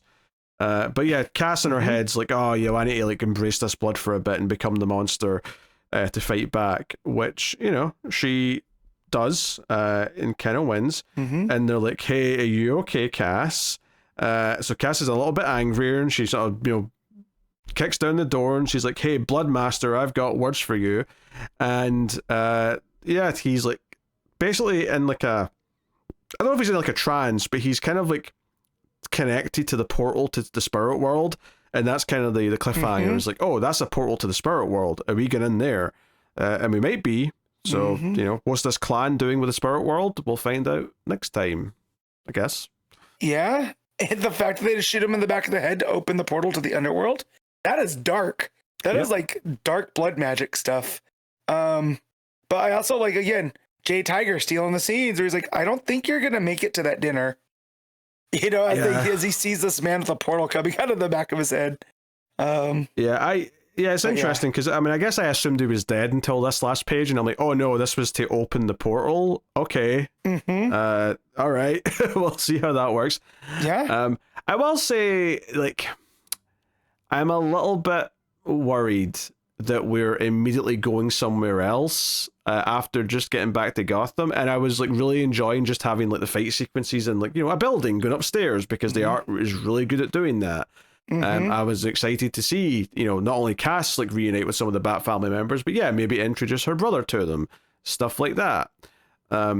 So the fact that we're immediately potentially getting into Spirit World, and I really hope it's not like the rest of the arc. I hope it's not like 4 issues of being in Spirit World, and then we get out of the Spirit World in the last issue of the arc. Like, I hope that's not what we're doing here, because it'll feel like a bit of a bummer to me that we're kind of just, we keep having story arcs where it's all just about being away for, you know, 5 issues at a time. Yeah. So, yeah. Oh, I get it, but I also like the mysticism and the bringing on these different ninja clans and seeing the action sequences unfold. I really like this issue. I do. I think this issue is great. I'm just concerned about what the rest of this arc is going to be based on this ending, and because of how I felt by the time we were done with all the Sanctuary stuff or whatever it was called. Yeah, I think as long as it's like 3 issues, I think I could handle that.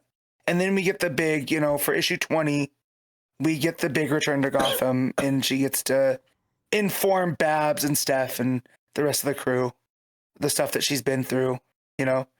But yeah, if we go beyond, if this is being like a 6 issue through Spirit World, I am going to be a little upset. Yeah. I mean, it may be very good, but you know, the last one I think did kind of wear its welcome thin, and I was definitely ready for it to be done by the time we got near the end of it. So I don't know. I'm just like, there's so much good about this book when it's focusing on the things that I like to focus on, but then it kind of, I don't know, it kind of meanders a little bit into like other stuff. And last time that was like all the different people involved and like the unburied and all that stuff.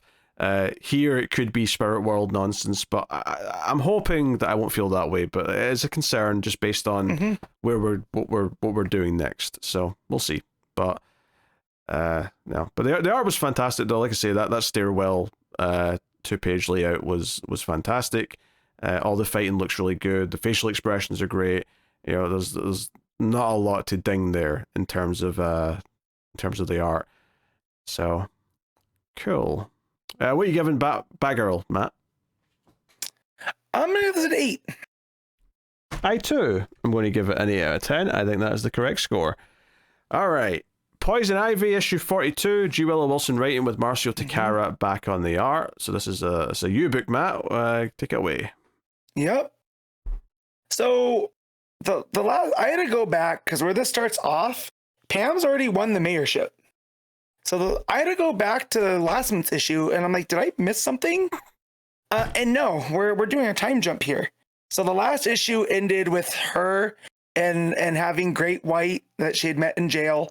The Great White Shark, the mobster. Her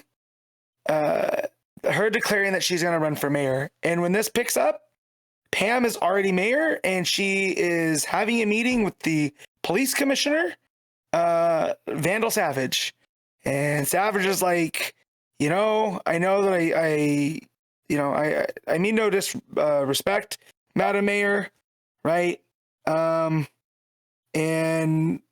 he gets shocked because she says, Bull, stand up straight, take your hands out of your pockets. She's already laying down the law. And Pam tells him that you're going to cut the police force, their budget cuts, you're going to do this, you're going to do that. He gets upset, and he's like, are you trying to start a war between the police and the mayor's office? And yeah, so we find out that as mayor, she's hired Janet to handle human relations, but shocker, right? And she's brought in a Great White Shark and Peter Undine, the guy with the flower face, to be in her cabinet. And at one point, she's walking out and making, an appearance at a public forum, and some guy yells at her, calls her stupid hippie, and to go back to Seattle. And the police kind of rough the dude up, and Pam looks over, and Savage is saluting at her, which makes her feel a bit uncomfortable. And yeah, she goes to a city council meeting and introduces these people that are going to be on her cabinet. And she has Warren White, who's Great White Shark. He's going to be overseeing infrastructure and development. And Peter Undine, the flower face guy, is going to be looking over green construction. And Janet is in charge of people and culture, which is just code for human relations. And rounding out her team is the girl that we met last time that was talking to that almost AI thing. Her name is Juhi. And she is the interdepartmental liaison, which Pam says that they needed to leave people from the old mayor's office, so there's some continuity. And then she just dismisses the city council, who are not happy by this. And she's just like, look, they're like, you can't do this. She goes, the people before me did this. You made it part of how it works.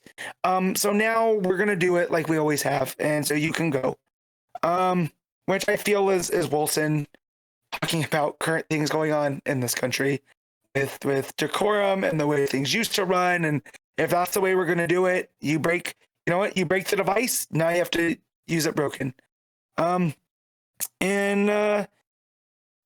the mayor's office, she notices this weird plant that she tells everybody to ignore. But as she's sitting there, she's sitting with her eyes closed.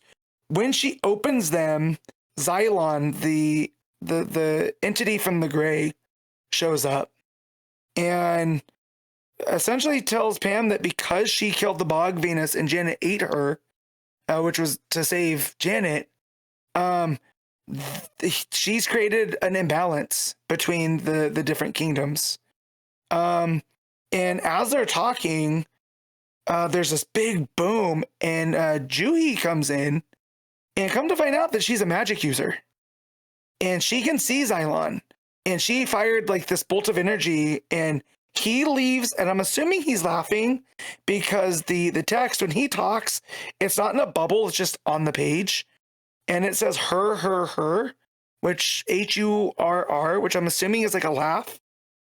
And he leaves being tickled by this magic user throwing energy at him, and tells Pam that he'll be watching.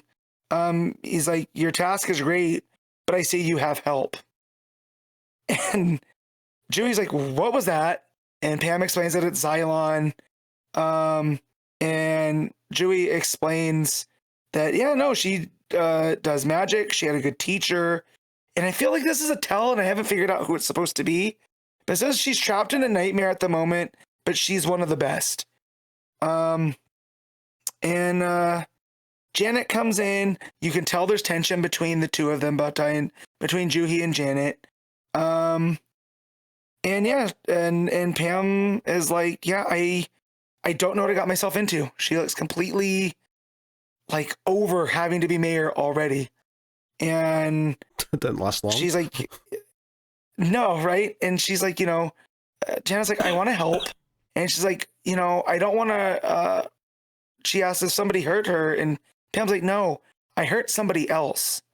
And then it cuts to a sad looking Harley with tears coming down from her paint. And Pam said she wouldn't have done this if she knew what it would have cost her. And that was Harley. And Janet looked shocked. So this is news to Janet. In addition to the mayor's office stuff, Pam's given her people, the Green Knights, almost a position in the government. So they're wearing these green armbands, which is not ominous at all. And they're walking around with impunity, and they see a guy litter, and he throws a can, and one of the guys runs over, is like, you need to pick that up. And the guy's like, it's just one can. He's like, yeah, but if everyone just throw out one can, that's how we end up a floating garbage dump. And they intimidate this guy into picking up his trash. So, it doesn't feel like Pam's the person that should be mayor, but we already knew that. Anytime she's been given a chance to lead, it has gone poorly. So the fact that this has jumped in both feet down to time jump, Pam is now the mayor. It's something that she is regretting. I'm sure we'll unravel how this all happens. The council also wasn't happy with Great White being one of the people on the council, because he is a mobster and they met in jail. So there's already some tension there. There's tension with Savage. And then we have all of the teases of Xylon and the different parliaments at play here. And Xylon even mentions a part that I just saw as I'm skimming back through, that they mentioned that Janet is also the reason for all of this. That she threw the parliaments out of balance to save her friend, or your mate. And because he says this was an escalation, and Pam's like, she tried to kill one of my closest friends, and he goes, oh no, you mean your lover. So again, this issue is just all about the tension that Pam's having in her new role as mayor. And Takara's back on the art, which is a great addition, because we got kind of the watercolor vibe, and Pam now in another new outfit. She's wearing like the kind of power suit that you see women politicians wear, but it's all green, right, in different shades. And she's filled up her mayor's office with all these different plants. So Takara gets to draw all the slush stuff inside a typical office space, which is nice. So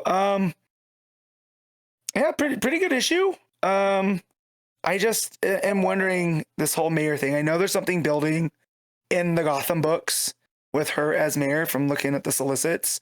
So I'm wondering if this was always the plan for her to jump into mayor, or if it's just something like they thrusted upon Wilson and she's just trying to make it work. But yeah, still pretty solid. So I'm going to give this a 7.5. JSA 17, Jeff Lemire writing with Gavin Guidry on the art. It's an easy read. That's my short review. It's easy. So that's how I feel. I love these characters. We've been over this a million times. I feel like the Orange Cassidy meme of "I'm so tired, Renee." Like it is spinning its wheels consistently. And finally at the end there's a little epilogue where it feels like the story is moving, but I still don't feel like there's any resolution to the year one stuff. It's that's the thing. This effectively has a main story and a backup. The backup being, and it's not really a backup in the traditional sense, but I just mean in terms of like size, where the last like few pages are in the present day, and it's like the characters talking in present day about what's been going on, and that they have to kind of like, hey, that's like reassemble the team. You know, some people have dipped out, but here's a couple of members that are, you know, new members showing up or coming back. And all I could think was, yeah, this thing does not work as a year one at all, especially if, like, because this is not even the final issue of year one. So if you're reading the collection of, like, JSA year one, and all of a sudden, like, if someone's handed it to you as, like, oh, you can read this first as your first JSA story, and then you get to this future present day stuff at the end of this one, you're like, what's the... Yep. You wouldn't have a clue what this is referring to or what's going on. Yep. Yeah, I mean, honestly, I mean, it's pleasant enough to get through. You've got Alan Scott fighting Ultra Humanite in his current body, which is where we left off last issue, and he's all evil, and that's fine. And then the Hawks show up and kind of get involved in that fight, so they kind of cross paths with Alan, Wonder Woman, and Hippolyta specifically, and Adam end up crossing paths with Jay Garrick and Johnny Thunder. And then, so basically all this issue really was everyone eventually crossing paths, to the point where by the end of the year one part of the story, everyone assembles in the same room and they're in a big circle, and it's like, oh, maybe we should start working together. At least Johnny Thunder's trying to champion that anyway. Yeah. And Ultra... It's a crime buster convention. Yes, that's what he says. And then Ultimate Humanite, we have a quick scene with him talking to the other villains and, you know, what he's up to and whatnot. But yeah, because it's basically Sandman and Hourman who, like, you know, they think, oh, someone's showing up, and it ends up in half the other heroes, and then the other group who have not been around show up, and that's basically it. Like, I don't really have like a whole lot to say about any of this other than just it's all the characters kind of running into each other in the same location. And you know, it's fine, but it's not like if you were doing like a story where the whole thing was building to these characters finally meeting each other and teaming up. This feels like very anticlimactic for that. And that's not necessarily what I wanted this whole book to be anyway. But like, even if that's what I'm going to judge it on is what it is, then there's all these moving pieces just to get them to bump into each other. That's effectively what they do. Yeah. Like, there's no coordinated effort. They all end up at the same place at the same time, almost by chance. And it's, you know, and that's not a great way to build a team. Well, in theory, I can see the argument for if someone wants to try and defend it and say, well, they all end up at the same place because their investigations all lead to this same location. And in theory, yeah, that's what's happening. But it would be, you know, more impressive if it actually felt like we could see that coming, because they're all sort of starting to get leads to the same location, and we could sort of build up to, oh, they're going to run into each other. It's going to be a big thing. Or maybe you tease like one group of characters is going to one place, but we don't know exactly where it is, and it turns out to be the same place as everyone else, so you get excited by that. I don't know. It just kind of feels like a bit of a non-thing. It's just like, oh, we're all here in the same place now. How do we feel about that? An explosion goes off. All right. Yeah. That's a cliffhanger. And I almost like closed the book because I didn't realize that there was more. And when I went to the next page, I was like, wait, is this more JSA? Is this like some sort of tease for something else? And I'm like, oh no, it's actually just more of this book. Yeah. And like I said earlier, it's just the characters talking about the fact that they've lost some people. It's Jay and Alan who are like, what do we do? Everyone's looking to us because we're the old timers. And, you know, the Alan's kids come in saying, no, we can't give up. The JSA is important. We have to be this. You know, we still have all these people on the team, and hey, we've got good news. Stargirl and Atom Smasher are here, and they're going to be back on the team.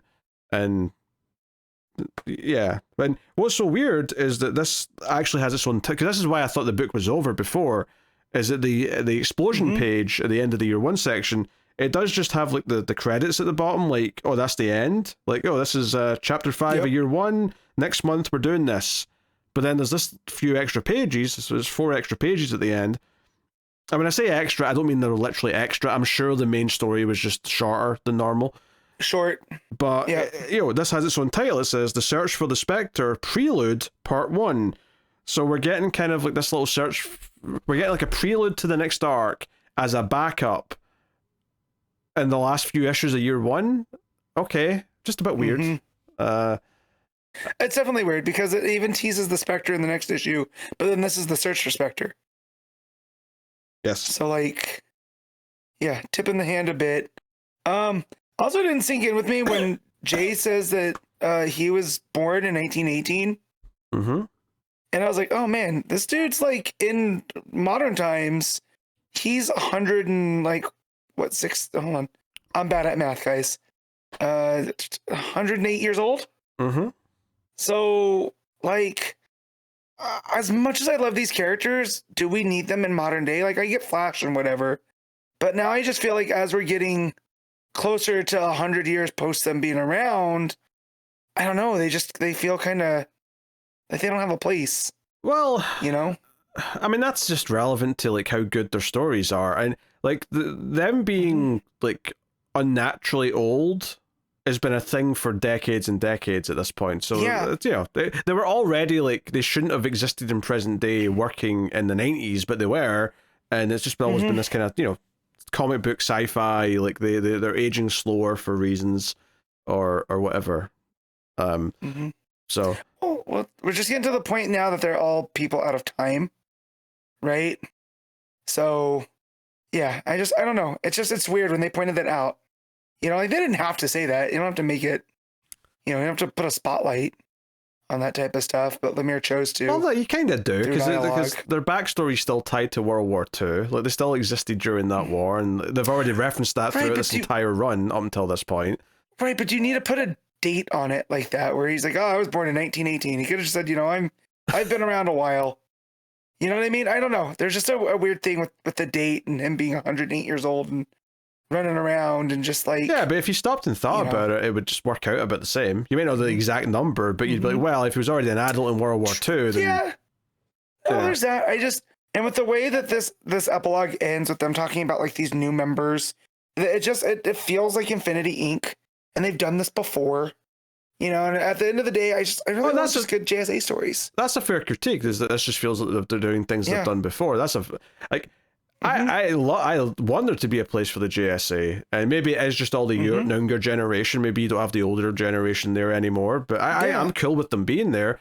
The reason why Johnsy's JSA was so good was not because like they should still be around. It was because the stories were good. It was because it made it feel like a cool, unique team that was separate from the Justice League and all the rest of it. And there was good serialized, ongoing storytelling. This is just kind of okay, and it's just you know.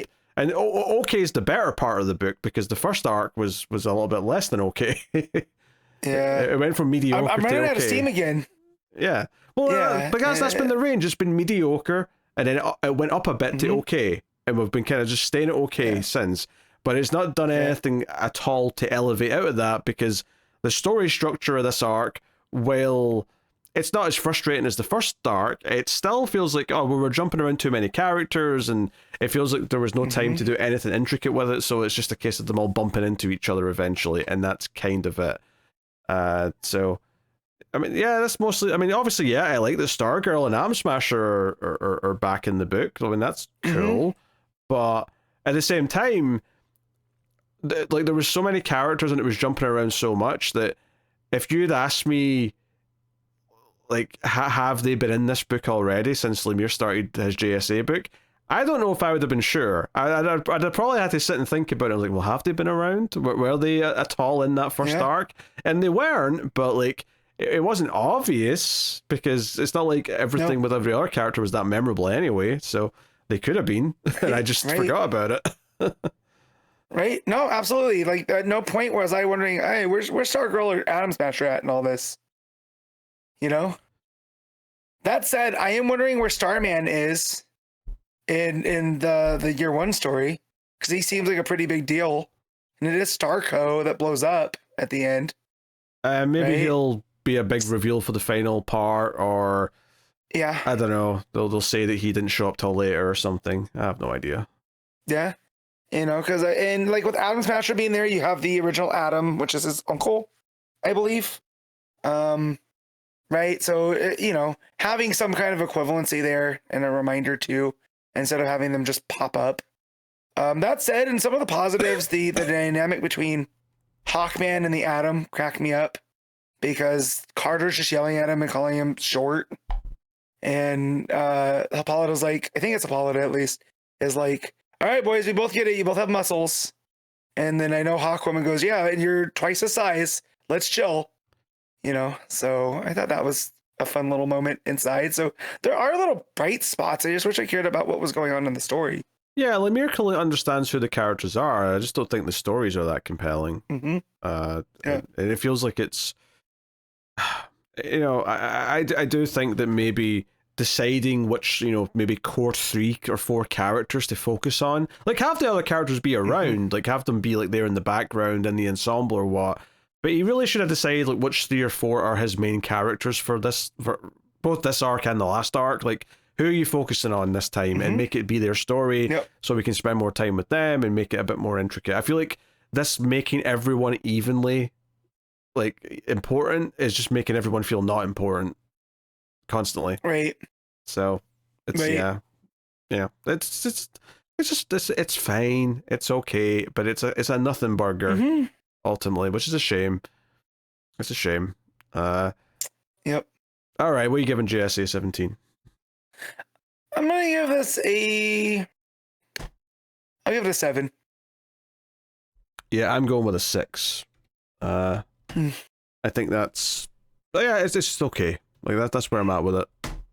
So there you go. Pardon me. Batman, Green Arrow, The Question, Arcadia, issue 3, Gabriel Hardman, both writing and on art.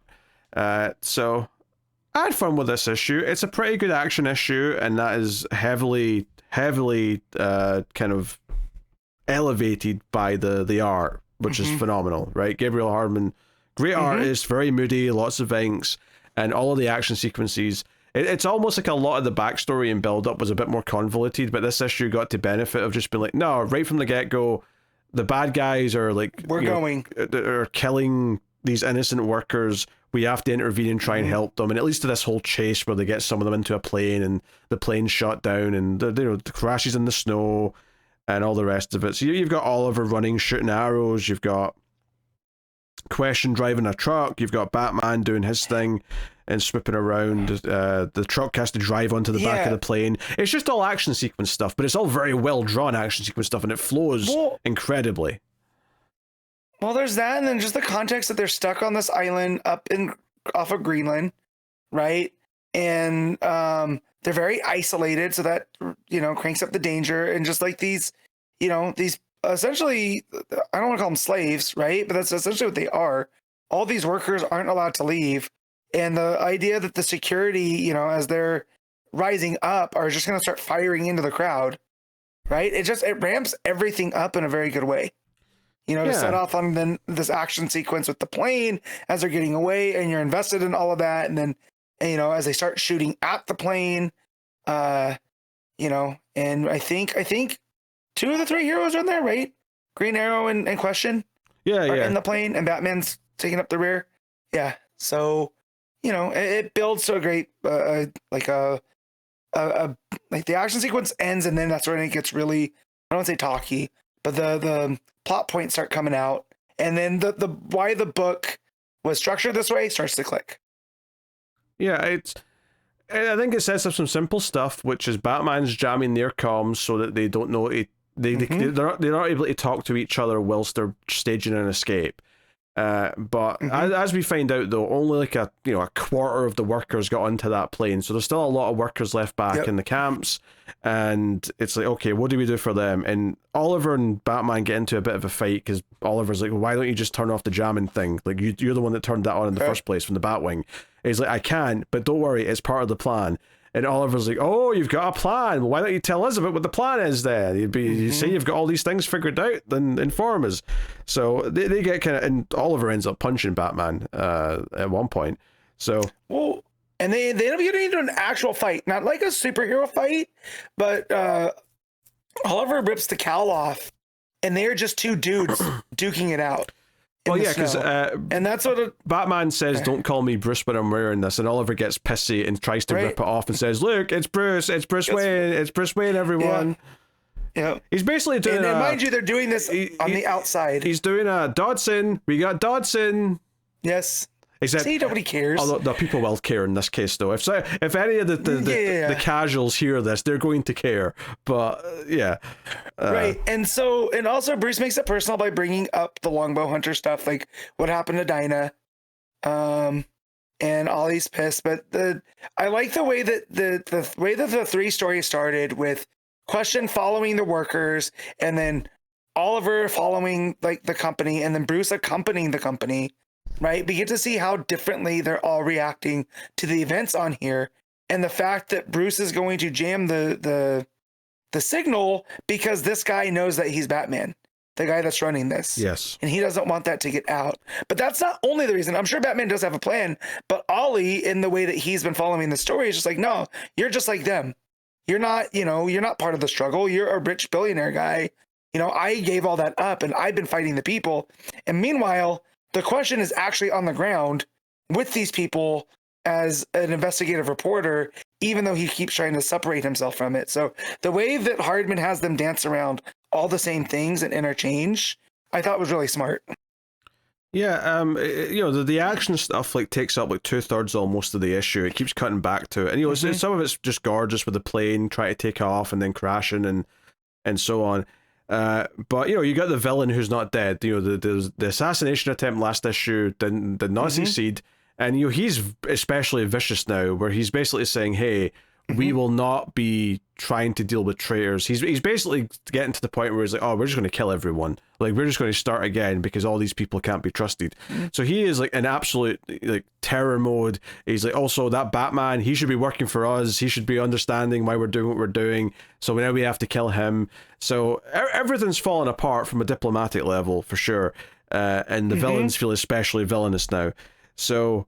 Yeah, I mean, all that stuff is great, and you've got I love the calm moodiness of after all the plane stuff ends, where there's Batman's just walking through the snow and the cape's blowing in the wind, and he finds, this hatch that leads to a fallout shelter, because this island was originally used as a sort of nuclear testing place, and there was fallout bunkers and things like that on this island. So as a Cold War shelter. Yeah, so they bring the survivors down there, and there's food, and there's some weapons and all that, and then of course we get that big scene we were talking about with Batman and Green Arrow fighting and getting kind of pissy with each other. But as they're fighting, as it's kind of wrapping up, a helicopter's head overhead, and they go running in the snow. It's the three of them plus the lady who's kind of the leader of the resistance that's been kind of here throughout the whole thing. There's a really funny part actually where Question's saying that he can't take off his mask but he's hungry, and she just grabs a pair of scissors and cuts a hole in the mask, and he's like, "You stupid men need to start thinking of simple solutions to things." And he's like, huh. Yeah. So it's just a really good little character bit that makes you like her, because she needs more work than the others, because she's the one that we don't know. She's the new original character.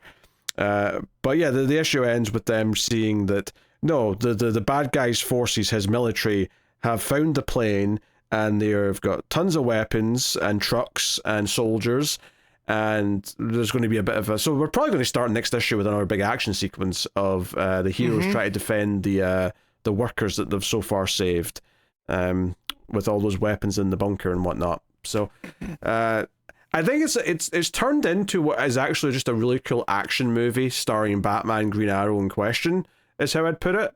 And the villain's pretty good and quite malicious.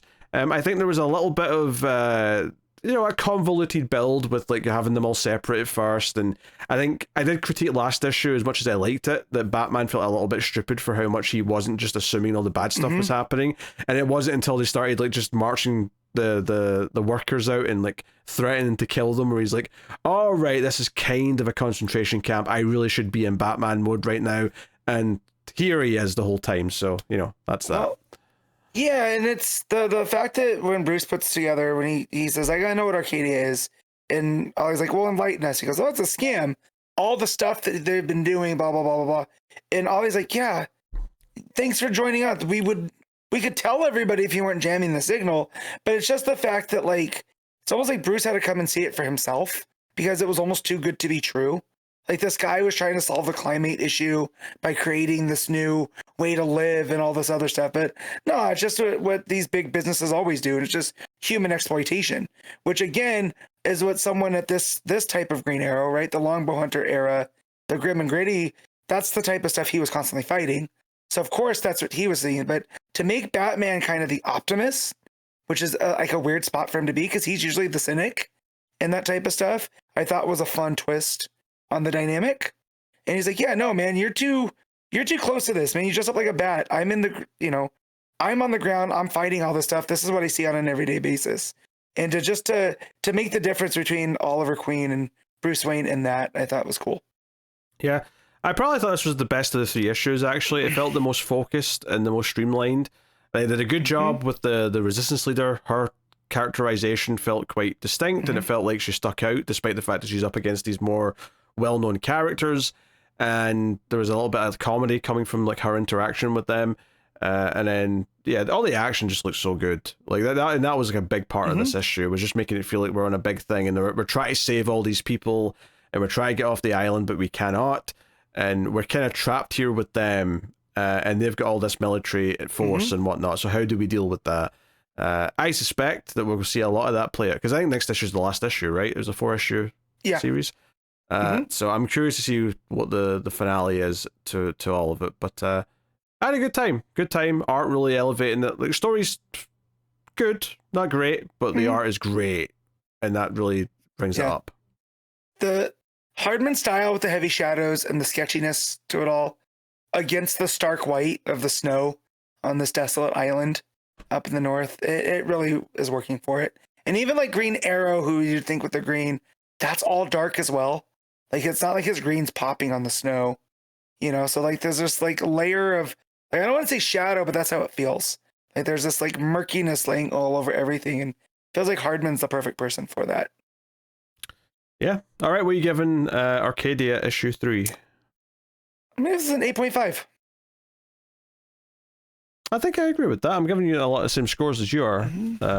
Yeah. It feels like this week, but I think that's about right. I think it's very good. So yeah. The Nice House by the Sea, issue 8, James Tynion IV, writing with Álvaro Martínez Bueno on the R. So the assault on the house from the other house had started last issue with them coming in. The one character in particular being kind of creepy about it and acting all serial killer. And we do get to that obviously quite early in the issue, but there's some more backstory first, where more characters, and it always seems to be one of the characters is recounting memories of Walter and some of the build up to what became of like how Walter chose the people he chose. So we have and forgive me, I don't remember the character's name. This is the math. The redhead is Molly. Yeah, Molly. That's it. Molly. That's right. And she's recounting how she'd be giving advice to Walter, and it was in the aftermath of Oliver. Like, he was very fragile after Oliver, and was trying to like get him to get back out there, and so on. And kind of, like when she did bring up, like that people like him and that he should try and get over Oliver. Like, is this still about him? The art here is phenomenal because it's like all very normal panels, but it's like the more and more personal the conversation's getting, or the more and more uncomfortable Walter's getting, there's more and more kind of like these like sort of horizontal breakup lines entering the panels. So when she finally says, "Is this about Oliver?" it goes like almost nuclear, where it's like almost his head's exploding and all the panels are going out in these horizontal lines. And then she says in her narration, like, "Oh, that was kind of the end. Like the friendship was never the same after that. It's like Walter kind of distanced himself from her." So it really sets up kind of the impact that relationship had. And obviously Oliver's the actor from the other house that we've been seeing a lot throughout this this book. And there's a piece here as they're talking where, you know, she's like, you have to put yourself out there. Like, we know you. We know how good you are. And he's like, I only let you know me because you're special, exceptional. And she's like, I'm not exceptional. And he goes, I disagree. And so it just also goes into the whole point of these two houses of what does being exceptional mean. And it feels like Walter was getting in on the like emotional level. Like, even though that their relationship wasn't the same after this, it's almost because she wasn't afraid to push him. Right. And that's what leads to him having this big blow up. Like you said, go nuclear. And that kind of dissolved the friendship. However, she still was invited to the house. You know, so it's almost like the fact that this friend group is constantly pushing each other. Right, they can lean on each other for sure. That's what's making them exceptional. The two different houses, like, you know, like the other alien Max has and seemingly we'd assume the other potential aliens that are doing this, they're like, okay, the best actor, the best scientist, the best whatever, right?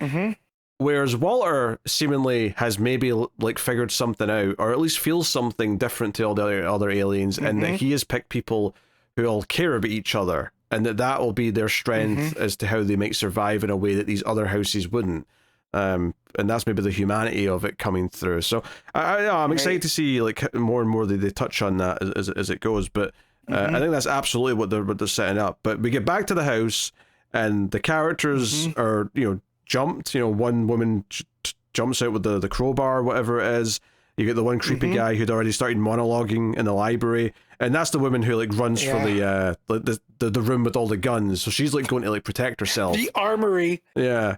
Yeah. I like that they added a John Wick room to the house when they rebuilt things. You know?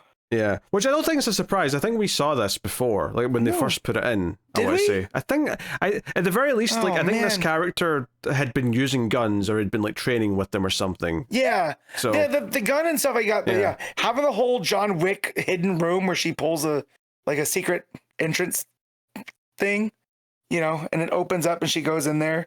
Which that guy, the writer, I think his name is Vincent. He's creepy. I don't like him. Oh yeah, he like, makes me unsettled. He was monologuing like last issue before this moment. Yeah. And then you've got the guy outside. He's getting beat over with a rock because two of them are jumping him. But you have one who shows up who wants to warn them, right? And because the two guys in the kitchen are like, there's a pop star in the kitchen, guys. Is it a good one? Yeah, it is. So they recognize it, which makes sense because we already know that a lot of the people in the other house are famous for what they do. Not all of them, but some of them are, depending on their profession. Yeah. The idea that he says, is it a good one? And the other guy goes, yes. And then he gets all like fanboy-y. Yeah. He's like, oh my God, oh my God, oh my God. Even the way that it's written. And I was like, oh, this was a fun turn. And just the fact too that she's the one that is like, no, look, you know, I'm trying to warn you, something bad's going to happen. You know, so it does show that there is some humanity to some of them and that they're not all on the same line. Yeah, and we cut to, like, you know, the control room or whatever this is, where Max is talking to Nora, and Nora's like, oh, your house is kind of blunt. Like, they're just kind of coming in here, you know, swinging and doing crazy stuff. And it's like, well, you know, we need to try and like solve this, and even Max doesn't want to just like let his house do this because his house is cheating and therefore they will not win because they're trying to, like, you know, kill everyone in another house. This will be considered like against the rules. So it's like, okay, can you do anything about it? And it's like, well, maybe we can like freeze time, right? So Nora actually sort of like puts the hand up to the controls and like does whatever, like, you know, stop. And then we find out that this freezes everyone that came from the other house, but not the original characters. So, for example, the woman who ran to get the guns from the safe room comes out, and there's a bullet just like there in midair because this guy's bullet stopped along with him. The singer, you know, the pop star in the kitchen, she's frozen, and they do a cool thing in the art here where the clock's there in the background on the oven, just to sort of sell the idea of time. The guy with the rock, you know, he's frozen with his watch. And some of the characters even point out this is actually a little bit creepier that they're just standing there now mid-swing with their crowbar or whatever it is. Yeah, I like that the couple, the bigger guy, the acupuncturist, is like, she's not breathing, and his partner's like, she's dead. And he goes, that's not what I said. So it adds to that eeriness. Yeah, right. They're literally you're paused. Not seeing them breathe; they're just motionless. Yeah. Yeah, they're literally paused to the point of that, and then. So the one part that I wasn't sure on actually is that the one guy who was in like the control room for the house, right, and like the evil one from the other house had like 6 arms and he was doing all this stuff, right? Yeah. And like has made like the atmosphere like start to erode because there's a hole in the house now. So and that's kind of the ticking time clock now. Is like, oh, can we fix this before everyone dies? Is like, well, no, it'll need one of them. It'll need like a Max or a Walter to do that. But the guy that's in there with him, once the evil guy's frozen, he like is like, okay, you're frozen now. Can I fix what he's done? And he goes to there's like another scene. It goes to the other house for a minute because Reggie's there with I think Ryan, and they're talking to the other characters. But when it comes back, the goatee guy like gets a knife from the bar and like cuts like basically like the side of his mouth. But he refers to it in like the next page as like Joker smiles, so you get an idea of it in your head what that means. But I never quite understood why he was doing this though, because he does this and then. So remember when? There you go. Yeah, in the last issue when the guy with all the arms comes in, he disappeared his mouth. Oh, so the guy with the goatee couldn't talk anymore. Oh, okay. So this was him cutting his mouth open. Yeah. That makes so much more sense because I was like, okay, why is he doing this? And then, yeah, that's fair. That's fair. Do you know what? Now I'm looking at the previous page. I'm like, okay, I can kind of see that it's closed up, but I kind of assumed that because of the mustache, it was just covering his lip and I couldn't see it. Oh, okay. I had to remember that too. And I went, because it doesn't look, because we're just seeing his face as a face. Like we're not seeing the lack of the mouth. Yeah. Right? Yeah, okay.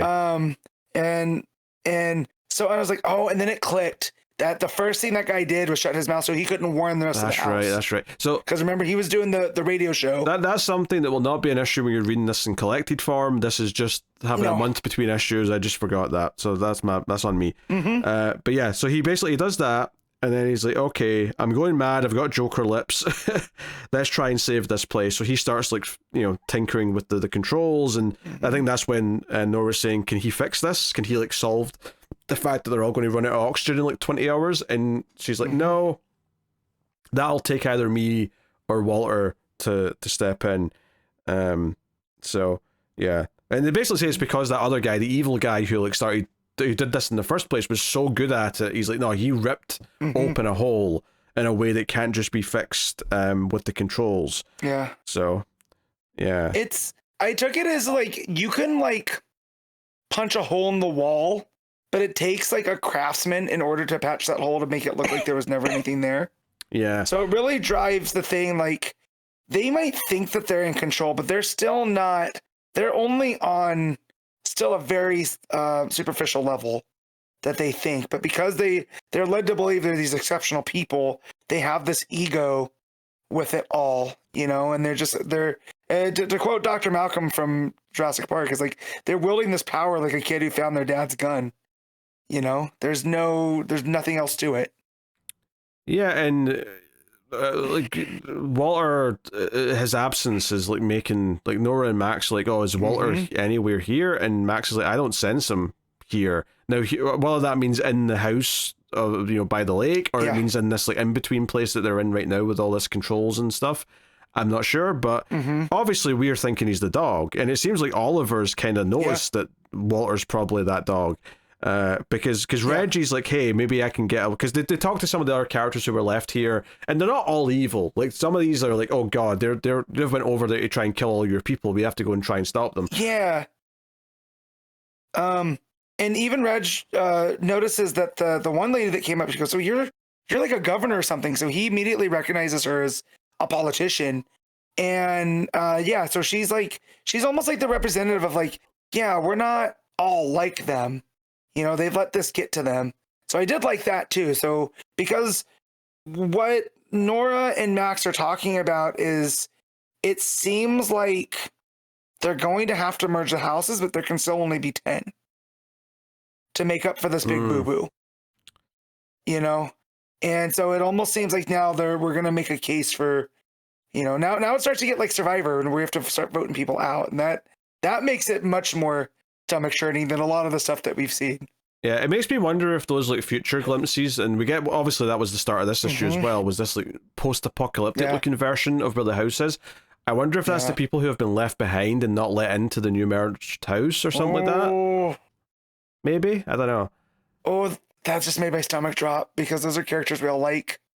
Right? Yeah. But like, I don't, it may be too many though. I don't know like how many characters we've seen in that timeline yet. True. But regardless, Reggie's like, oh, I think I can like open up a doorway to the other side. And like someone kind of says like, oh, like, how is that possible? We shouldn't be able to do that. And the implication is that oh, Walter's kind of helping, like as a dog, like, and you know, because Oliver looks down at the dog, is like, oh, you know, Max said a lot of things, you know, because Max said that none of us could ever do that, and if we ever touched like the portal stuff, like she would kill us. And Oliver's like, oh, Max said a lot of things, who knows how much of it was true, kind of thing. But he looks down at the dog after he says somebody could be looking out for Reg, and he looks down at the dog, and it's like, oh yeah, like Walter's like helping, like Walter's like secretly helping with the controls or whatever as they go here. So that makes some sense. So yeah, Walter, Reggie, sorry, kind of like, you know, reaches open and opens a portal. However, it looks like it hurts him. It looks like Reggie's in trouble from opening this, and that's what the cliffhanger is. So, like, on the one hand, if it's not really a critique per se, but because we spent like a good 4, 5, 6 pages even at the start doing the backstory stuff with Molly and talking about Walter again and his relationship with Oliver, like it was almost a little bit disappointing we didn't get more of like the aftermath of like them coming over and trying to kill everyone. We get some of it, but this cliffhanger almost caught me off guard, where I was like, oh, I thought we had like another couple of scenes left of you know, confrontation. I thought maybe they'll get back over to the first house first and then we'll get a cliffhanger or something, but that's just like an expectations thing more than anything. It's really only an issue reading it month to month, but yeah, that's cool. I will say it's good here that because it looks like this is hurting Reg. There's 2 artists, which again, that's against the rules, right? Yes. So it seems like it's good that Ryan's there with Reg, because I feel like with Walter, if Walter can't like guide them exactly, he's already given them the pieces. So, you know, because this is that same realm where like they created everything out of that we saw in the last issue of like the, you know, with Reggie building the house and the secondary stuff. So, and then he Walter mind wiped him. So we've seen that he's been able to do this before, at least you would think, you know, and he just doesn't remember. And it's like, maybe it's going to take 2 people. I don't know, but it doesn't look good for him. I'll tell you that much. The way this leads to be continued. No, it looks like he's in an awful lot of pain. Yeah, the way he's screaming as like this just energy kind of washes over him does not look like a positive development for old Reggie. No, I mean, I love the conflict here of the 2 houses. And if this entire group are coming over to the original house, does that mean everyone from both houses are at the one house once they do? It might be. I'm not sure. But if that is the case, then it'll be interesting seeing kind of the fallout, especially once the characters themselves realize they're on a bit of a timer. If they do and realize they're on a timer until the oxygen runs out. But no, very, you know, I mean, the book's always so fascinating with everything it's doing and setting up more stuff. You know, I'm sure there's some vital stuff in that opening flashback, or technically it's a flash forward to someone describing a flashback, but you know what I mean. I'm sure there's some vital stuff in there, but it some of it did feel like, oh, we've kind of done this before, like, you know, Walter's awkwardness with the others and like how he picked certain things. It didn't necessarily feel like a whole lot of new stuff, and it took away from time from the current plot, which is super exciting, and I wish there was a little bit more of it. But that's like a minor quibble when everything's so good, and the art's phenomenal throughout. So I'm looking at the character page for the last one, and The only person that's left in the other place, the nice house by the sea area, is the actor, right? Because he was trapped in the last issue. They had put him in that realm, right? Because he's not with the rest of them. I thought he was. He's the one that looks down at the dog. Is he? That's the actor. That's Oliver. Oh, that is Oliver. Okay. So yeah, nobody's there now. Yeah, he was trapped in a room before they left. Yeah, that's right. And then they let him out. But then right. Walter... That's another month to month. Then the dog Walter, smashed the glass or whatever to let him out, yeah. That's right. So yeah, nobody's over there right now because the ones that are with them, right? You have the mathematician, the senator, the priest. Those are all the ones that are with this crew at the end. And then and the actor. And then the artist, the historian, the writer, the doctor, the singer, and the scientist are all ones that went to the Wisconsin house, so the nice house by the lake. So no one is at this other one now, which is curious. And hell, that other one might end up in the lifeboat. Everyone might end up evacuating to over there. Right, and so I just realized that as we were talking, because putting all these people, because again, it's a lot of characters to try to keep going and use them by their archetypes, but yeah. It's 2 full pages of 12 characters basically each, so it's 24 characters all in. A couple have died, but not that many, so we're still kind of juggling a whole bunch. Only one. Yeah, only the doctor from the lake house, not the sea house. So, but then we make up for that by having the second artist. Yes. With Ryan, because you have the painter. So, yeah, it's wild. This is, despite having the gaps in between, this is still a great book. Like, I read JSA and then this, and I feel like I got whiplash. Just because of just the quality and the investment in these characters that I have, It's just so much more rich. Every scene has mystique to it. Every scene has subtext and what's really going on and excitement because they've set up things properly and everything's so beautiful to look at and a really dark kind of sci-fi horror kind of way. It's gorgeous. So yeah, no, it's still excellent. I guess the question is Nice House by the Sea the end of this? Because it kind of feels to me like there's probably one more book. I think I remember seeing Tynion saying that there's it's a trilogy. A trilogy, yeah. So it's the lake, the sea, and then whatever's next. Because this definitely feels like a middle chapter with the way it feels. Kind of there's a lost element to it where we are now. We got the others, and now we're getting into that. But there's not. It doesn't feel like there can be resolution because this is issue 8.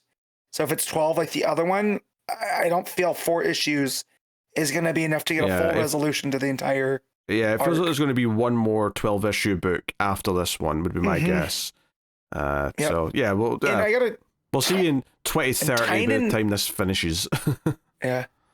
And the way that Tynion is parsing these out, too, it's just it's working really, really well in its favor, because just how rich everything is. And again, we start to look at things differently from the last issues as stuff gets revealed. So it is like an experience as we read it. So, this is really good. And the art by Bueno, all the arms coming off of that guy at the panel, and the fact that it just nothing looks natural, but it does look natural. It's weird. It definitely reminded me of The Thing, the John Carpenter movie. So yeah, just all that, and then the expressions on all the characters as well. You don't even need some of the dialogue to get what they're thinking, especially that last section. Just looking at the expressions on the people as everybody else is talking, it shows that Bueno's taking that time to really form out these scenes, which is nice because you don't always get that in comics, Yeah. No, it's good stuff. I'm always excited to read it. And didn't disappoint this week either. So, what are you giving Nice House by the Sea issue 8? 8.5. Yeah, I think I agree with that. 8.5 sounds right to me. Stop copying my paper. I just change it a little bit. Teacher's gonna find out. I think it has a little ding, and the opening like flash forward, flashback is just a little bit long. It was a bit too much of the book, so I feel like it ate into the other stuff. So I'm not going to give it quite the 9 and 9.5s that I sometimes do. But still very, very good though. Like, you know, excellent. So every month on patreon.com/MailFuzzTV you can make me read a book at your choice of your choosing at one of the higher tiers if I can speak properly. I've been very congested, and speaking a long time is making me struggle a little bit, but we'll get through it. This is the last book. So, we're down about Gideon Falls here, issue 12. Last issue had a hell of a cliffhanger, with the priest and Norton having swapped over into the city and town versions of Gideon Falls, respectively. So, I might have been frustrated had you told me before I read this issue that this was not going to pick up from that cliffhanger. Instead, this goes to the past and starts filling in some other lore in an interesting way. Now that we know about the alternate Gideon Falls, and there being more than two even, there's been, you know, a whole dimension or multiple dimensions of them. So we go back to 1886, and this issue is about something that we kind of started before, which was the reveal that the killer in 1886 was called Norton Sinclair. We go back to that moment, and we go back to the kind of the mob that was going to hunt him. And the priest, Father Burke here, is with them, and he, you know, the priest of that time is with them and goes to after Norton Sinclair. They see the barn, they see the black sort of singularity in the red sky inside the barn. Everything falls away, and seemingly all of the men are killed. And the priest wakes up, looking at this monster, this entity with the red teeth and the eyes, eating one of the men, and kind of sarcastically says, "Come for dinner," at the priest, right? So it's a whole super horror movie thing. He's in a black void, and he starts running away from the monster, from this entity, who, like, at this point, this priest in the past is like, "Oh, you're not Norton Sinclair. What are you?" And he's like, "I'm the one who smells in the dark. Be seeing you." And we see like kind of like the two sides of there's this great 2-page layout where like one side's the city version of Gideon Falls and the other side is the small rural town of Gideon Falls. And this like priest is kind of running, saying, "Come back," because he's been kind of left abandoned by the entity, who's again keeps talking about him, that he's there for him, that he worships him, that he is the gateway for him. But the priest wakes up, right? He's landed somewhere, and he's in what looks like the desert. It looks like he's in Nevada, honestly, with the various landscapes in the background. And he goes into a small town, like an old school western, right? The frontier, and a bunch of people are dead. There's been some kind of massacre, and there's people like crying and cleaning up crime scenes. And they're like, he's like, "Oh, what happened here?" He's like, "Oh, a man came through, someone terrible. You best get on moving, father, if you don't want some trouble or whatever." So he goes to the saloon, and he gets a drink, and he starts asking questions about the man who was here. And the man like grabbed a horse and rode off somewhere. And he's basically asked some questions, and he's like, "Hey, do you know where I can find the horse?" And he's like, "Oh, you're going to go after them?" Because they left, like the sheriff and that left chasing after this guy an hour ago. "But if you're going to try and find him, you're going to try and like do something about it, you can take one of my horses." And just as he's leaving, the priest turns and says, "Oh, by the way, what town is this I'm in?" And he's like, "Oh, this here town's Gideon Falls." And he's like, "Huh, all right." And he sort of goes on his way, and the bartender's name is Mr. Hopkins, which I never recognized, but I'm wondering if that name came up previously in one of the other versions of Gideon Falls. But you know, this priest, like, and I'm wondering if this priest ends up becoming like the higher ranking priest that's sent, or main priest to the town later on in the timeline. I'm wondering if this is like kind of the backstory explaining why he kind of seemed to know things, and because it kind of implied that guy knew more than what he was letting on at the time. But anyway, he rides out to go and find this Norton, or this monster, out in the desert, and he gets close to some sort of like incident. He sees all the horses are there, but he finds that all these men that were chasing the killer have all been crucified. They're all on crosses that are up in the sun in the desert, and the priest sort of like walks over to like this opening, and the barn is there. The black barn is there. The monster's standing in the red door, and he just keeps saying things like, "He is mine. He is my doorway." Again, hard to tell what he's saying by that. It's still kind of hard to sort of speculate. But the priest basically makes a run for it and tries to jump in the barn as it's like going away. And like kind of like we get this great effect where like there's panels and panels of his head just sort of falling away as he goes into the red mist. And he wakes up, and once again he's in a new place. He's in a new Gideon Falls, which has got zeppelins everywhere. And he goes looking around and goes into the store and grabs a pen and writes something down. The store owner's like, "Hey, dude, you can't just come in here and start using stuff. What are you doing?" And he's like, "Oh, I'm drawing a map." And we see that he's drawn basically a circle that says home, and it says Sinclair's barn, and then there's like a sort of line going out to Gideon 2 dash Frontier, then another line that says Gideon 3 Steam, basically steampunk, which is what he's in right now.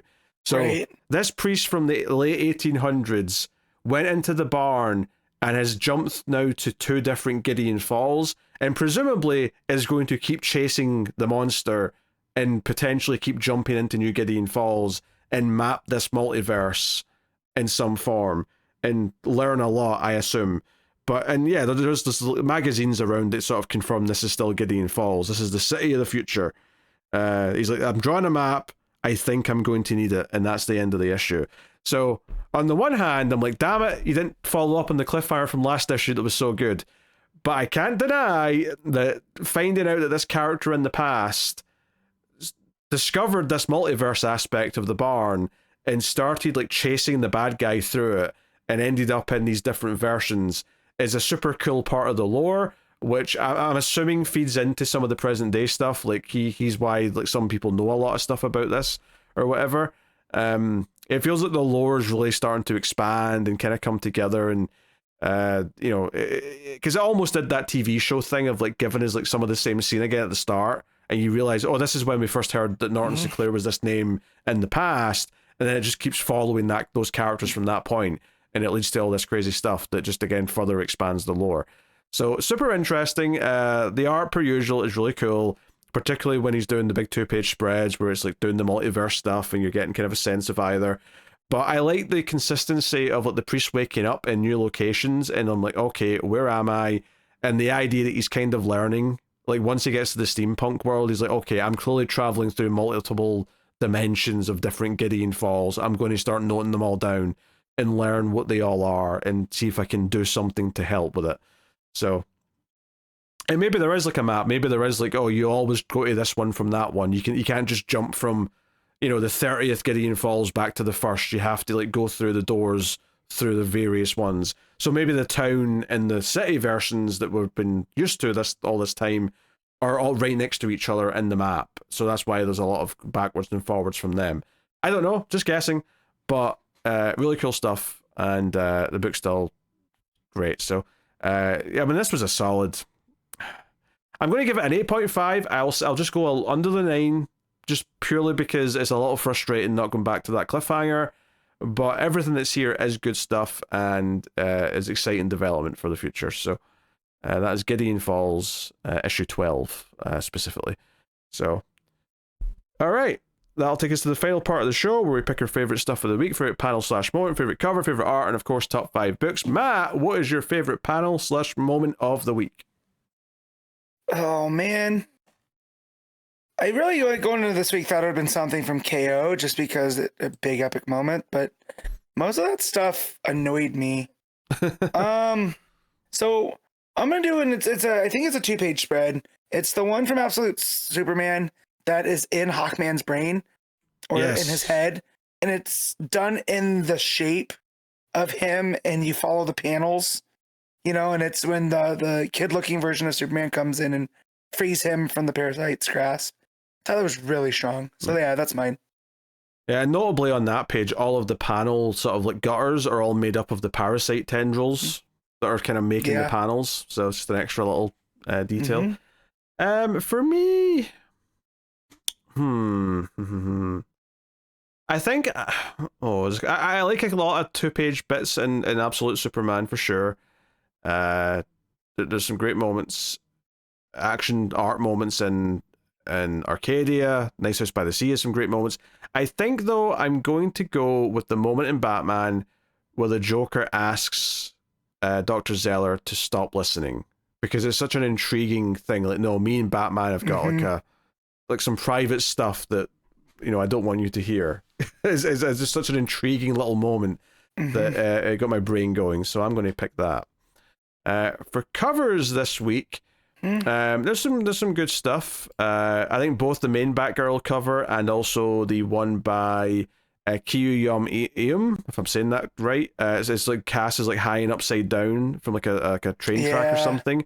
She looks really shiny. With the bright yellow. Yeah, the background, and her cowl's off, so her hair's kind of flowing. It's really cool image.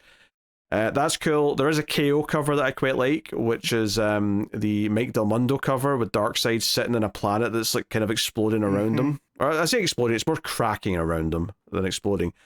But that's very good. My pick though is going to be a Batman cover, and it is the Jorge Molina variant for Batman 7, which is Batman staring at the Joker in the tube. But it's got this like nice divide going down the cover. And it just has that, like, he's looking at like a cyberpunk villain in a test tube kind of vibe, but the art's just gorgeous. It's really detailed and shadowy and lots of inks and stuff like that. So that is my pick. What was yours, Matt? All right, so there's that Batgirl one that you already mentioned. I thought that one was super, super nice. A Nice House by the Sea has a Max variant that's by John Pearson. That's essentially, you know, what we see with Walter with like the distorting face, but it's of Max, and it's very unsettling. Poison Ivy has one. I'm trying to get it to load. There it goes. That is a women's, it's like a special women's month. I don't know the exact thing. I can't get the artist, it's not showing it, but it's her in her classic costume, done in kind of a pinup pose. That looks real nice. But my pick's going to be from Absolute Super, and it's the Gerald Perel variant, and it's got Superman coming down with the cape flowing behind him, but in the cape it's Lara and Jor-El and a young Kal-El, and it looks very good. It looks wistful, you know, kind of hits the vibe of that book. So yeah, so that's mine. All right, cool. What is your art of the week? Yeah, so like we talked about how great the art by Ferreyra was in Absolute Superman, but we were also spoiled. So like I got Takara back for Ivy, and we got Miyazawa for Batgirl. But because the entire issue is a conversation between Batman and Joker in that tube, and it feels kinetic, I'm gonna give it to Jiménez for Batman, and that's in conjunction with the colors and everything too, because that stark white, you get the dark on the Joker text, right, on the essentially the computer screen. Just everything adds up to a great book. Yeah, I mean, there's a lot of good. You didn't even mention Hardman for Arcadia or Bueno for Nice House by the Sea. Those are both. Because I figured you would. You know? Yeah, I mean, I'm torn between Ferreyra, those two that I just mentioned. Miyazawa is very good on Batgirl.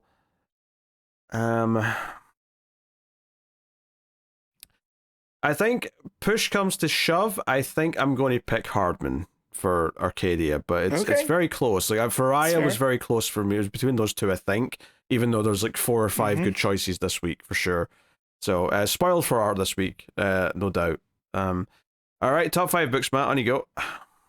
All right, number 1 is gonna be Absolute Superman. 2 is Batman.